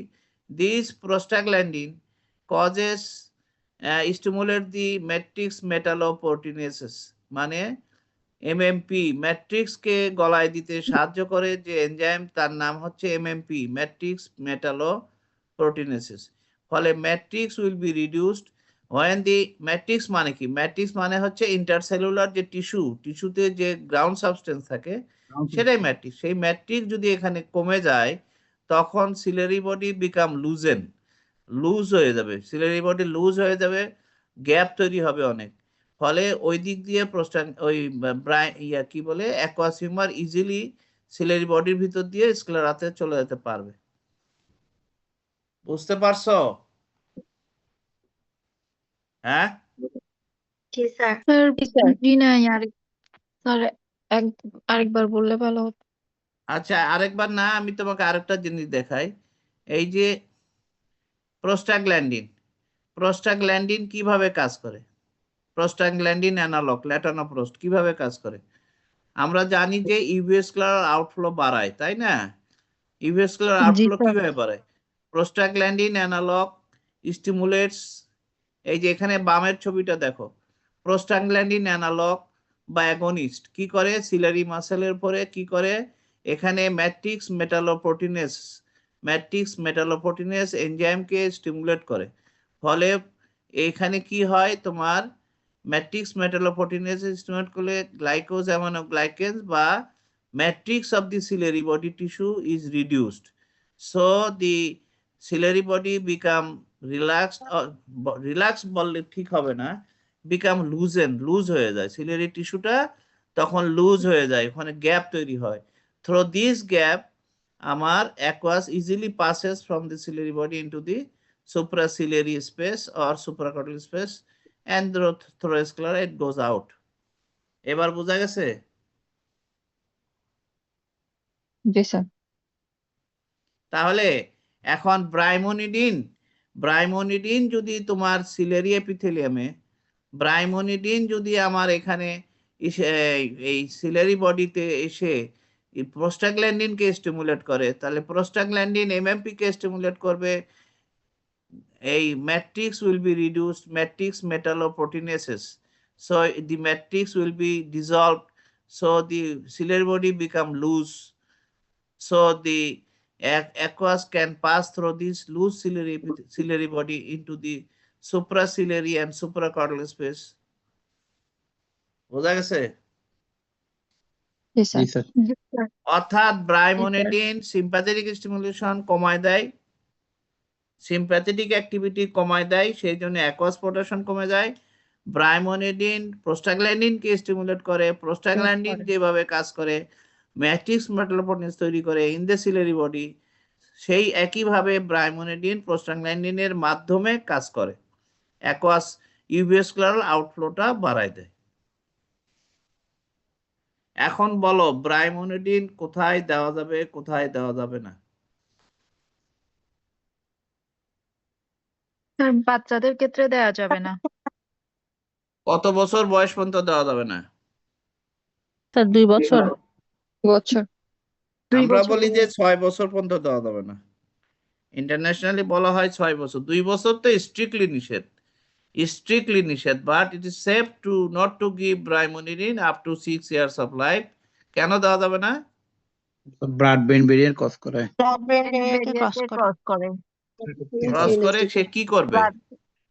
Hypoxia ব্রেনে করবে। চলে যাবে। সিএনএস ডিপ্রেশন করে দিবে, ব্রেন স্টেম ডিপ্রেশন করে, রেসপিরেটরি সেন্টারকে ডিপ্রেস করে দিলে বাচ্চা মারা যাবে। আচ্ছা এখন বলো আর কোথায় দেওয়া যাবে না? ইউভেটিক অ্যাক্টিভিটি আছে যেখানে সেসব ক্ষেত্রে দেওয়া যাবে না স্যার। ইনফ্লামেটরি ঘুমাতে দেওয়া যাবে না। তাহলে তোমরা যে এই নিওভাস্কুলার গ্লোকোমাতে যে ব্রাইমোনিডিন দিলা, কাজটা কি দেওয়া যাবে ভালো না করছো? স্যার। হ্যাঁ, না স্যার দেওয়া যাবে না স্যার। তাহলে কাজটা ভালো করো নাই। অর্থাৎ ব্রাইমোনিডিন এনি ইনফ্লামেশন, তোমরা তো এখন শুনলা যে ব্রাইমোনিডিন তোমার ভিতরে যে প্রোস্টাগ্ল্যান্ডিনকে স্টিমুলেট করে, তাহলে যে সমস্ত জায়গায় প্রোস্টাগ্ল্যান্ডিন দেওয়া যাবে না সেই সমস্ত জায়গায় ব্রাইমোনিডিনও না দেওয়া উচিত। ক্লিয়ার? জি স্যার। তাহলে নিওভাস্কুলার গ্লোকোমাতে আমি টিমোলল দিতে পারি, বিটা ব্লকার দিতে পারি, but we should not give prostaglandin, we should not give brimonidine. Topical carbonic anhydrase দেওয়া যাবে, কিন্তু তোমার না দেওয়াই ভালো। আচ্ছা, ব্রাইমোনিডিন কোথায় ভালো?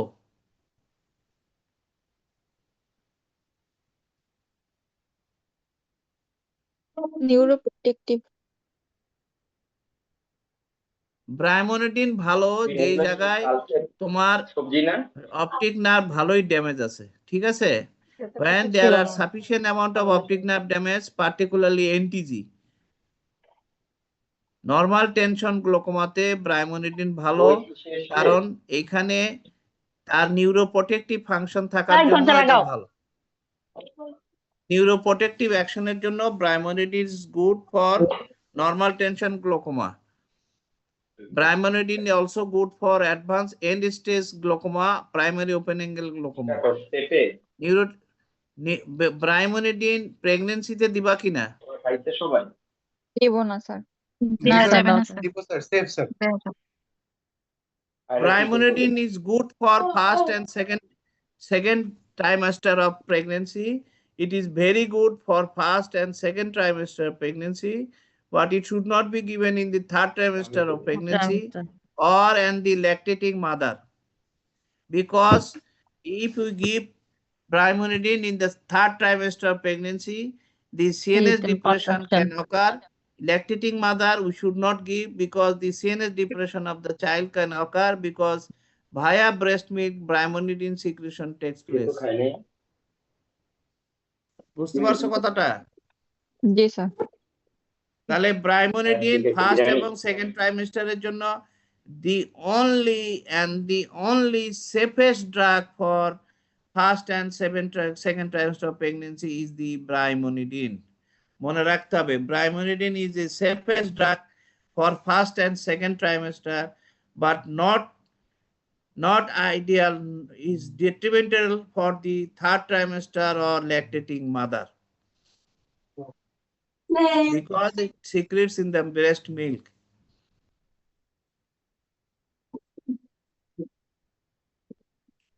এখন তো তাহলে সোজা হয়ে গেল। প্রোস্টাগ্ল্যান্ডিন কিভাবে কাজ করে? প্রোস্টাগ্ল্যান্ডিন ইউভিস্কুলার আউটফ্লো বাড়ায়। কিভাবে বাড়ায়?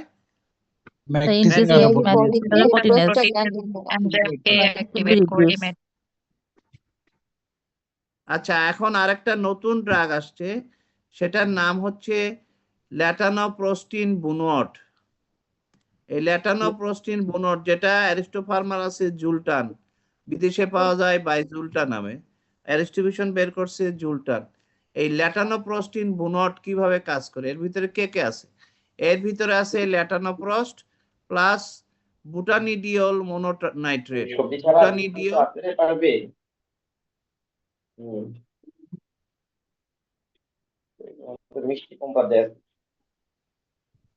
ল্যাটানোপ্রোস্টিন বুনটের ভিতরে আছে ল্যাটানোপ্রোস্ট প্লাস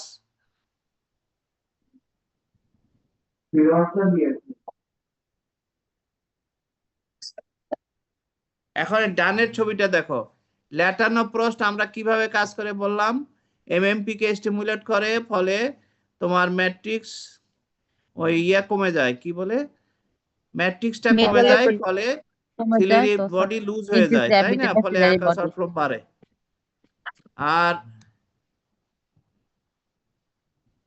আর আমরা বললাম যে ল্যাটানোপ্রোস্টিন বুনট, এখানে কে কে আছে? এখানে আছে তোমার, এই তোমরা এত কথা বললে কিন্তু আমি এটা বন্ধ করে দেওয়া ছাড়া আমি আর উপায় দেখতেছি না। মানে এত অত্যাচার করলে কিভাবে কাজ করে? ল্যাটানোপ্রোস্টিন বুনটের ভিতরে আছে ল্যাটানোপ্রোস্ট প্লাস বুটানিডিওল মোনোনাইট্রেট। এখন ল্যাটানোপ্রোস্ট তো জানোই কিভাবে কাজ করে, অ্যাকুয়াস আউটফ্লো বাড়ায় via non uveoscleral outflow, matrix stimulate করে। এখন কিভাবে কাজ করে? বুটানিডিওল মোনোনাইট্রেট হচ্ছে nitrous oxide. Actually it works by a nitrous oxide. Nitrous oxide কি জিনিস তোমরা কতজন জানো জানি না। একটা ব্লাড ভেসেলকে, ব্লাড ভেসেলের ভেসোডাইলেটর, একটা ব্লাড ভেসেলের প্যাটেন্সি মেনটেন করার জন্য দুইটা জিনিস দরকার হয়। তার মধ্যে একটা হচ্ছে এবং এই দুইটা জিনিস সিক্রেশন হয় ভাস্কুলার এন্ডোথেলিয়াল সেল থেকে। এই দুটার মধ্যে একটা হচ্ছে তোমার নাইট্রাস অক্সাইড আর একটা হচ্ছে প্রোস্টাসাইক্লিন I2। এই দুইটা জিনিস আমার ব্লাড ভেসেলকে প্যাটেন্ট রাখে, ব্লাড ফ্লো হতে সাহায্য হয়। কোনো কারণে এন্ডোথেলিয়াম যখন ভাস্কুলার এন্ডোথেলিয়াম যখন ড্যামেজ হয় তখন নাইট্রাস অক্সাইডের পরিমাণ কমে গেলে ভেজো কনস্ট্রিকশন হয়ে যায়। তো সেই রকম নাইট্রাস অক্সাইড আমরা জানি যে আমাদের যে আমরা এখানে একটু দেখি, এই যে উপরের ডানের ছবিটা দেখো, উপরের ডানে আমরা দেখতে পাচ্ছি যে এই যে ট্র্যাবিকুলার মেশওয়ার্কের 3টা লেয়ার আছে। ইনার মোস্ট লেয়ারটাকে আমরা বলি কি লেয়ার বলি এটাকে, একজন বলো তো?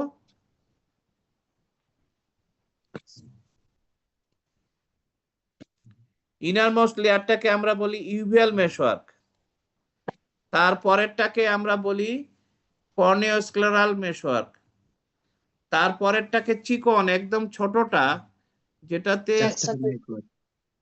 যেটাতে সবচেয়ে বেশি চিকন চ্যানেল, এই চিকন চ্যানেলটাকে আমরা বলি জাস্টা ক্যানালিকুলার। মানে এই যে ক্যানাল অফ স্লেমের একদম কাছে থাকে, ক্যানাল অফ স্লেমের গায়ে লাগানো যে চ্যানেলটা থাকে সেটা হলো জাস্টা ক্যানালিকুলার। তার ভিতরের দিকে যেটা থাকে সেটা হলো কর্নিওস্ক্লেরাল। তার ভিতরের দিকে, কারণ এটা কর্নিওস্ক্লেরাল বরাবর থাকে, তার ভিতরে যেটা ইউভিয়াল টিস্যুর বরাবর থাকে সেটাকে আমরা বলি ইউভিয়াল মেশওয়ার্ক। এই ইউভিয়াল মেশওয়ার্কের ছিদ্রগুলো সবচেয়ে বড়, তারপরে কর্নিওস্ক্লেরাল মেশওয়ার্কের ছিদ্রগুলো মাঝারি, এবং সবচেয়ে চিকন ছিদ্র হচ্ছে লুমেন হচ্ছে তোমার জাস্টা ক্যানালিকুলার মেশওয়ার্ক। এই প্রতিটা মেশওয়ার্কের একটা লাইনিং আছে, সেই লাইনিং এর নাম হলো endothelial lining. They are similar to blood vessel lining. এই প্রতিটা চ্যানেলের এন্ডোথেলিয়াল লাইনিং আছে, সেই লাইনিং থেকে আমার নাইট্রাস অক্সাইড তৈরি হয়। এন্ডোথেলিয়াম ব্লাড ভেসেলের এন্ডোথেলিয়ামে যেমন নাইট্রাস অক্সাইড তৈরি হয়, এখানেও তৈরি হয়। তা আমরা চাচ্ছি যে নাইট্রাস অক্সাইডকে স্টিমুলেট করে দিতে পারলে, বেশি করে নাইট্রাস অক্সাইড সিক্রিশন বাড়ায় দিলে এই চ্যানেলগুলা ডাইলেট করে যাবে, like the dilatation of the blood vessel. সেইভাবে আমরা নাইট্রাস অক্সাইডকে স্টিমুলেট করে দেই, ফলে চ্যানেলগুলা ডাইলেট করে যায়, অ্যাকোয়াস আউটফ্লো থ্রো ট্র্যাবিকুলার মেশওয়ার্ক বেড়ে যায়। সো আমরা বলছি যে ল্যাটানোপ্রোস্টিন বুনট এখানে দুইভাবে কাজ হয়। ল্যাটানোপ্রোস তোমার অ্যাকোয়াস আউটফ্লো বৃদ্ধি করে থ্রো ইউভিস্ক্লেরাল পাথওয়ে, আর নাইট্রাস অক্সাইড তোমার নাইট্রাস অক্সাইড কি বলে বুটানিডিয়ল মনোনাইট্রেট কাজ করে via nitrous oxide, stimulate the nitrous oxide, so the trabecular meshwork channel are become dilated, so trabecular outflow increase করে। সো আমরা বলতেছি এই জুলটান বা বাইজুলটা যাই বলো না কেন, এই latanoprostene bunod is a highly effective antiglaucoma drop. এটা সারাদিনে একবার দিতে হয়। যেহেতু ল্যাটানোপ্রোস্টিন বুনট আমরা বললাম নাইট্রাস অক্সাইডকে স্টিমুলেট করে, ভায়া নাইট্রাস অক্সাইড বুনটটা কাজ করে, দ্যাট ইজ বুটানিডিয়ল মনোনাইট্রেট, ফলে ব্লাড ভেসেলের উপরও কাজ করে। ব্লাড ভেসেলের উপরে কাজ করার জন্য আমার ভেসেলগুলো ডাইলেট করে যায়। এই জন্য দেখা যায় যে জুলটান বা আমরা যদি ল্যাটানোপ্রোস্টিন বুনট দেই ওয়ান্স ডেইলি, তাহলে আমাদের এপিস্ক্লেরাল ভেসেলগুলো ডাইলেট করে যায়, ফলে redness is one of the common complication of a ল্যাটানোপ্রোস্টিন বুনট. Even ল্যাটানোপ্রোস্ট also causes redness of the eye. এইটুকু কে কে বুঝছো? সবাই বুঝছো কি? বুঝছি স্যার। জি স্যার। জি স্যার।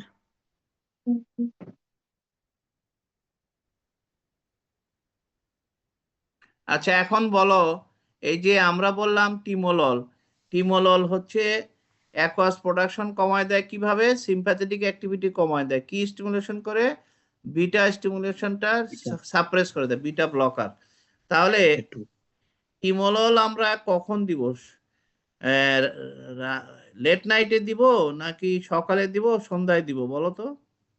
সন্ধ্যায় দিব স্যার। কেন সকালে সন্ধ্যায় স্যার।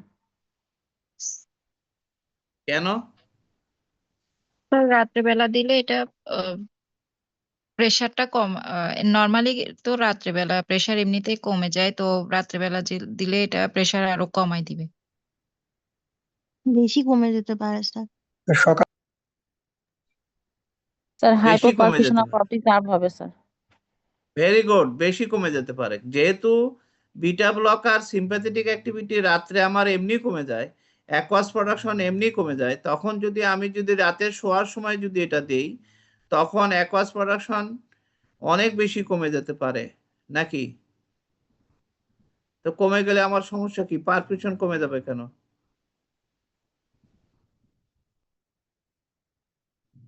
পারফিউশন মানে কি? পারফিউশন মানে pressure difference between the intraocular pressure and the intravascular pressure. The blood vessel which supplies the ocular tissue pressure within this blood vessel and the pressure of the eyeball, that means intraocular pressure. If the intraocular pressure is increased, the perfusion will be reduced because the difference between the intravascular pressure and intraocular pressure will be reduced. So the blood vessel will fail to supply proper nutrition to the ocular tissue. Perfusion paper will be reduced. So if the blood vessel is vascular dilatation occurs, অর্থাৎ when at night the sympathetic activity will be reduced, the vessel supplying the eye tissue will be dilated to some extent. That means, they will reduce their dilated, so the pressure will be reduced, so the chance of reduction of perfusion pressure. এখন আমি যদি beta blocker দেই রাতের বেলা, systemic যে supply হবে সেখানে নাকের ভিতর দিয়ে যেটুকু আমার সিস্টেমিক সার্কুলেশনে যাবে সেখানে সেই ব্লাড ভেসেল গুলাকে সে আরো ডাইলেট করে দিতে পারে, ফলে আমার এই perfusion to the tissue, that means ocular tissue, আরো কমে যেতে পারে। সেই জন্যই আমরা বলি যে নর্মাল টেনশন গ্লোকোমাতে রাতের বেলা বিটা ব্লকার দেওয়াই ভালো। ইভেন সিস্টেমিক বিটা ব্লকার রাতের বেলা দেওয়া যাবে না। অ্যান্টি হাইপারটেনসিভ ড্রাগ হিসেবে ব্লাড প্রেশার কমানোর জন্য বিটা ব্লকার এনটিজির পেশেন্টকে দেওয়া যাবে না, আর দিলেও সেটা রাত্রে দেওয়া যাবে না, বিকালেই দিতে হবে। বোঝা গেছে কি? একটু জটিল। বুঝা গেছে। বুঝে গেছে স্যার। যাই হোক, টিমোলল আমরা রাতে দিব না, সন্ধ্যার সময় দিয়ে দিব, ঠিক আছে? টিমোলল আর বাকিটা তোমরা জানো, অ্যাজমাতে দেওয়া যাবে না, হার্ট ফেলিওরে দেওয়া যাবে না, হার্ট ব্লকে দেওয়া যাবে না, তারপরে ব্যাডিকার্ডিয়াতে দেওয়া যাবে না, এগুলো তোমরা জানো, এগুলো নিয়ে আমি আর কথা বলতে চাই না বেশি।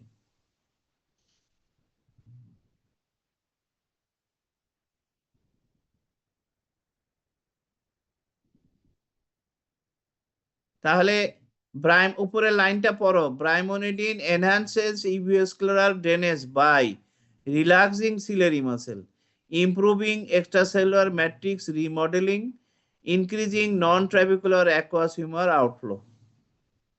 মানে ওই যে সিলারি মাসেলকে রিল্যাক্স করে দিল। কিভাবে রিল্যাক্স করলো?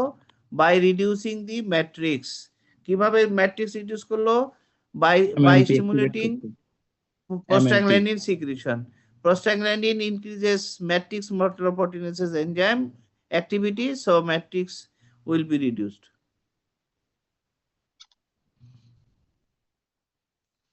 এটা কিসের সাইড ইফেক্ট? প্রোস্টাগ্ল্যান্ডিনের। ডান পাশে কি দেখা যাচ্ছে? উপরের ডানে হাইপারমিয়া, আইল্যাশ, পেরিওকুলার রেডনেস, কি হয়েছে? পেরিওকুলার হাইপারমিয়া। স্কিন পিগমেন্টেশন, ডার্কেনিং হয়েছে, ডার্কেনিং অফ দ্য স্কিন। আর কি আছে এখানে? আইলিডে লেন্থেনিং, আইল্যাশ লেন্থেনিং আইল্যাশ আইল্যাশ লেন্থেনিং, লেন্থেনিং, আর কি আছে? সার্কাস ডিপেনিং, হ্যাঁ, স্যার আর কি সুপিরিয়র আছে? সার্কাসটা ডিপেন্ড লাগতেছে। সুপিরিয়র সালকাস কি আবার? অরবিটাল সালকাস, অরবিটাল সালকাসটা ডিপেনিং হয়েছে, তাই না? Deepening sir. Of orbital sulcus, এই যে উপরে উপরে যে সালকাসটা অরবিটাল সালকাস বলি, এটা ডিপ হয়ে গেছে।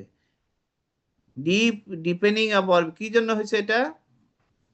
স্যার ফ্যাট অ্যাট্রফি হয়েছে। ফ্যাট ফ্যাট লসের অ্যাট্রফি, কারণে, periorbital fat atrophy, fat due atrophy, to periorbital fat atrophy আইটা শাঙ্কেন আই হয়ে গেছে, sunken eye, and there is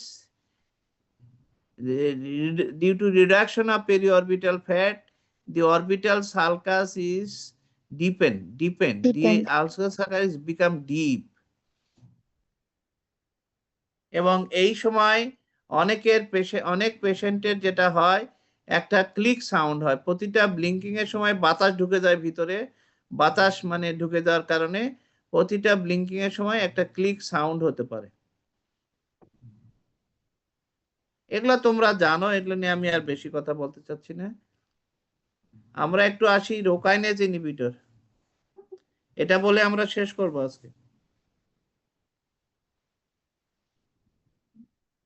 রোকাইনেজ inhibitor কিভাবে কাজ করে একজন একটু বলো তো দেখি। আর এটা নাইট্রিক অক্সাইডের পরিমাণ বাড়ায়, নাইট্রিক অক্সাইডের পরিমাণ বাড়ায় ট্রাবেকুলার ভ্যাসোডাইলেশন হয় এবং স্যার এটা অ্যাকুয়াস ড্রেন হয় স্যার।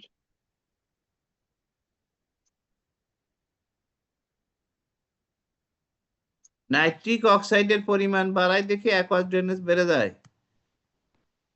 কোথায় পাইছো এটা?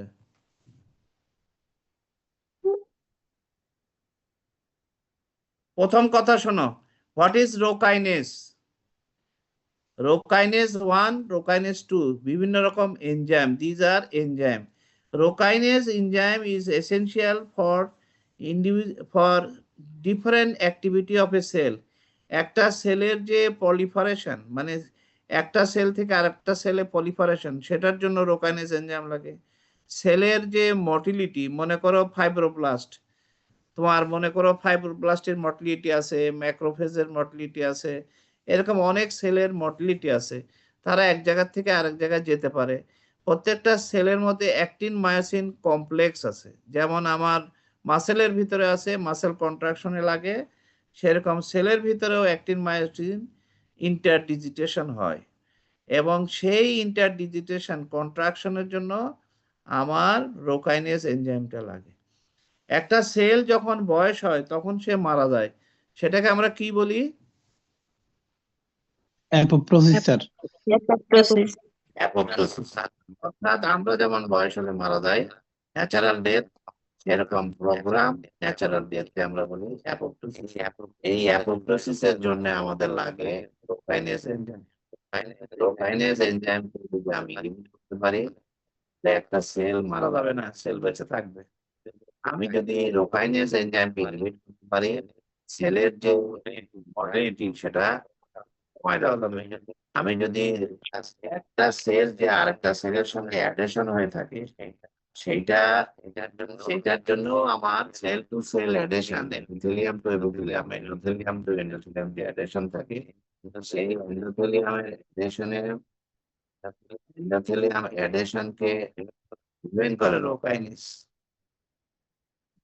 আবার এই যে উপরে দেখো লেখা আছে, এখানে দেখো পলিফারেশন, তারপরে হাইপারট্রফি, এমএমপি অ্যাক্টিভেশন, অ্যাপোপ্টোসিস, কিন্তু সবকিছু ফাংশনে করে রোকাইনেজ। তার মানে ম্যাট্রিক্স মেটালোপ্রোটিনেজ এনজাইমকে অ্যাক্টিভেট করে দেয় রোকাইনেজ। তারপরে সেল, এই যে বাম পাশে দেখো সেলের মটিলিটি, স্ট্রেস ফাইবার ফরমেশন, কন্ট্রাকশন, সবকিছুর জন্য দায়ী হচ্ছে রোকাইনেজ। তাহলে আমি যদি একটা কাইনেজ এনজাইমকে ইনহিবিট করি, তারপরে এই যে ইনফ্লামেশনও রোকাইনেজের ভূমিকা। তাহলে আমি যদি রোকাইনেজ এনজাইমকে অ্যাড করি,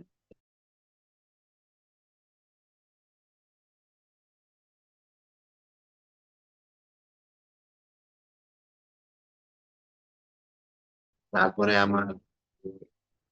আমাদের আরেকটা কথা তোমাদের বলি, এই যে আমরা যে চ্যানেল গুলা দেখতে পাচ্ছেন, চ্যানেলগুলার মেশওয়ার্কের যে চ্যানেল, আমি তোমাদের একটু আগে বলছি চ্যানেলের লাইন বা এন্ডোথেলিয়াল সেলস। এই এন্ডোথেলিয়াল সেলের ফাংশন কি বলতো? এন্ডোথেলিয়াল সেলের ফাংশন হচ্ছে প্রথম কথা নাইট্রাস অক্সাইড তৈরি করা, চ্যানেল গুলাকে প্যাটার্ন রাখা। 2 নম্বর কাজ হচ্ছে এখানে ফ্যাগোসাইটিক অ্যাক্টিভিটি আছে এন্ডোথেলিয়াল সেলে। তবে এই পানি যখন এর ভিতর দিয়ে যায়, পানির ভিতর যখন কোনো আনওয়ান্টেড পার্টিকেল থাকে, সেই পার্টিকেল গুলাকে তারা ফ্যাগোসাইটোসিস করে নষ্ট করে দেয়। ঠিক আছে, এন্ডোথেলিয়াল সেলের ফ্যাগোসাইটোসিস ফাংশন আছে।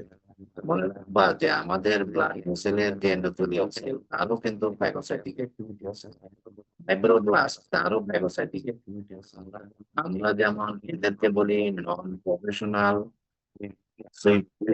ফ্যাগোসাইটস, তার মানে প্রফেশনাল ফ্যাগোসাইটস কে আমরা জানি ম্যাক্রোফেজ। এতে কোথাও কোনো আনওয়ান্টেড সাবস্টেন্স দেখলে সেটাকে এনকাপ করে, নিউট্রোফিলও কিছুটা এনকাপ করে। কিন্তু নন প্রফেশনাল ফ্যাগোসাইট তাদের প্রধান কাজ ফ্যাগোসাইটোসিস না, প্রয়োজনে তারা ফ্যাগোসাইটোসিস করতে পারে। তার মধ্যে আছে ফাইব্রোব্লাস্ট। যেমন মনে করো ফাইব্রোব্লাস্ট যখন একটা ইনফ্লামেটরি এরিয়াতে যায়, সেখানে যায় যখন সে কোলাজেন ফাইবার তৈরি করে, সেই সময় কিন্তু ওই ইনফ্লামেটরি ফ্লুইড গুলা পরিষ্কার করতেও সে ফ্যাগোসাইটোসিস করে, জায়গাটা পরিষ্কার করে সেখানে সে নতুন স্কার টিস্যু তৈরি করে by producing collagen fiber and other things, matrix. তো আমরা বলতেছি এই রোকাইনেজ এনজাইমে আমার এখানে phagocytic activity of this endothelial cell will be increased. The matrix, intercellular the matrix, that is the matrix between the channel. এই যে বিভিন্ন যে মেশওয়ার্ক চ্যানেল গুলো আছে, এই চ্যানেল ম্যাট্রিক্স আছে, এই ম্যাট্রিক্স এর পরিমাণটা কমায় রোকাইনেজ ফলে কি হবে? ম্যাট্রিক্স এর পরিমাণ কমে গেলে ওয়াইডেনিং অফ দি চ্যানেল হবে। এন্ডোথেলিয়াল সেলের ফ্যাগোসাইটিক অ্যাকশনের জন্য মুভমেন্টটা ক্লিয়ার হয়ে যাবে এবং আমার এখানে সেলের পলিফারেশন ইনহিবিট করবে, নতুন করে কোনো টিস্যু এখানে জমতে পারবে না। এবং আমার আরেকটা কাজ আমরা বলি যে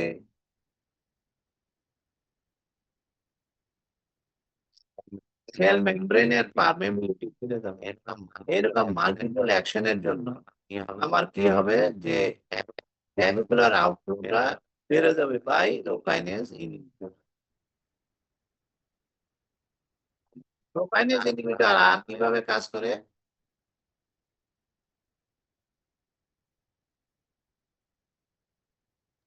স্যার এপিস্ক্লেরাল ভেনাস প্রেসার কমায়। স্যার অপটিক নার্ভের ব্লাড ফ্লো বাড়ায়, এক্সোনাল রিজেনারেশন করে, এভাবে নিউরোপ্রোটেকশন দেয় স্যার। মানে ভেসোডাইলেটেশন করে। রোকাইনেজ ইনহিবিটর ইজ এ ভেসোডাইলেটর। তার মানে ব্লাড ভেসেলের যে নরমাল এই টোনটা মেনটেন করে রোকাইনেজ। যখন আমার রোকাইনেজ ইনহিবিটর দেই তখন ভাস্কুলার টোন কমে যায়। যে কোনো ব্লাড ভেসেলের টোন কমে যায়, বলে ব্লাড ভেসেলটা কিছুটা ডাইলেট করে, ফলে ব্লাড ফ্লোটা বেড়ে যায়।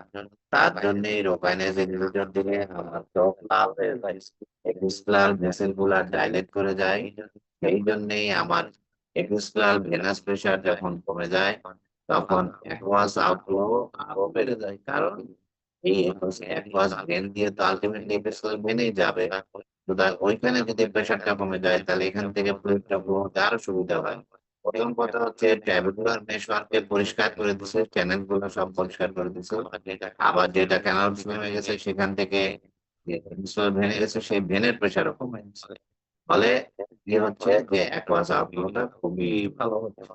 এবং এটা আমরা ইন্ডাস্ট্রিয়াল আউটফ্লো কাজ করার কথা বলছি। আমরা বলছি যে rho kinase inhibitor inhibits trabecular decreases aqueous production, increases tubercular outflow, and it decreases tubercular velocity. এই তিনটা মাধ্যমে ইন্ট্রাকুলার প্রেসার কমায় লো কাইনেস ইনহিবিটর। ফার্স্ট অ্যাকশন হচ্ছে increase tubercular outflow. Second action হচ্ছে decrease aqueous production, and third action হচ্ছে decrease episcleral venous pressure because the episcleral veins become dilated.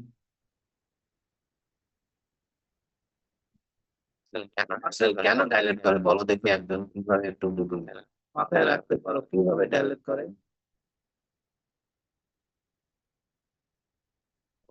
বলো, একজন একটু বলো, আন্দাজ করেই বলো, চিন্তা ভাবনা করে বলো কেন ব্লাড ভেসেল গুলো ডাইলেট করবে? এটা কি নাইট্রিক অক্সাইডের প্রোডাকশন বাড়ায়? বাড়াইলে তো চাপে যাবে। ম্যাট্রিক্স যদি বেড়ে যায় তাহলে কি হবে? চ্যানেল ওয়ালে, তাহলে ওয়ালে যদি ম্যাট্রিক্স বাড়ে তাহলে কি হবে? ওয়াল কি রুমেন কি হবে? নাইট্রিক অক্সাইড বলছি স্যার।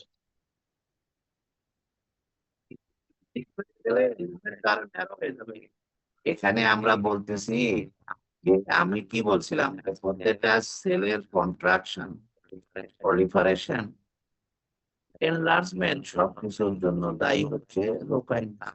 তাহলে একটা মাসেলের যে কন্ট্রাকশন হয় সেই কন্ট্রাকশনের জন্য দায়ী হচ্ছে রোকাইনেস। তাহলে এখন প্রত্যেকটা মাসেল, ব্লাড মাসেলের ওয়ালে যে মাসেল থাকে, মাসেল ফাইবার থাকে, এই মাসেল ফাইবার গুলো কি অবস্থায় থাকে? রিল্যাক্স অবস্থায় থাকে না পার্শিয়ালি পার্শিয়ালি কন্ট্রাকশন অবস্থায় থাকে স্যার, টোন থাকে একটা। টোন মেনটেন করে? ইয়েস, টোন মেনটেন করতে যদি আমার রোকাইনেস লাগে, রোকাইনেস is required to maintain the muscle tone. তাহলে রোকাইনেস হবে।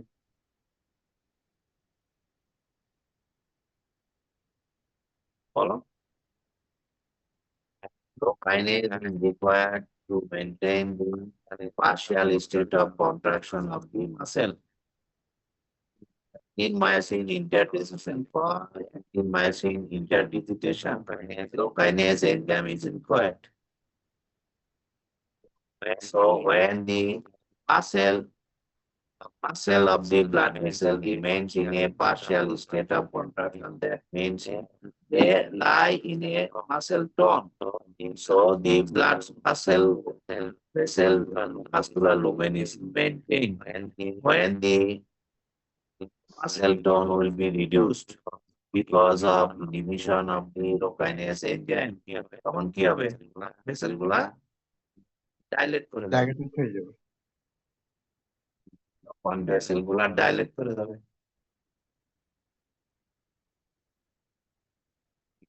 ঠিক আছে, এই জন্য এবং ভেসেল ডাইলেট করবে, এই জন্য আমার রেটিনাল ব্লাড ভেসেল ডাইলেট হবে, ফলে অপটিক্যাল ব্লাড ফ্লো বাড়বে, ফলে আমার আজকে আমার এইটুকু অনেকে পালাই গেছে দেখতেছি, আর নিতে পারতেছে না। ঠিক আছে, ঠিক আছে, আজকে এই পর্যন্তই থাক। স্যার রোকানেসটা আবার আগামী ক্লাসে আরেকটু বলবেন স্যার। আবার বলবো, ঠিক আছে, ওকে বাই। আচ্ছা স্যার, আসসালামু আলাইকুম। জি স্যার, আসসালামু আলাইকুম স্যার। আসসালামু আলাইকুম স্যার। আসসালামু আলাইকুম।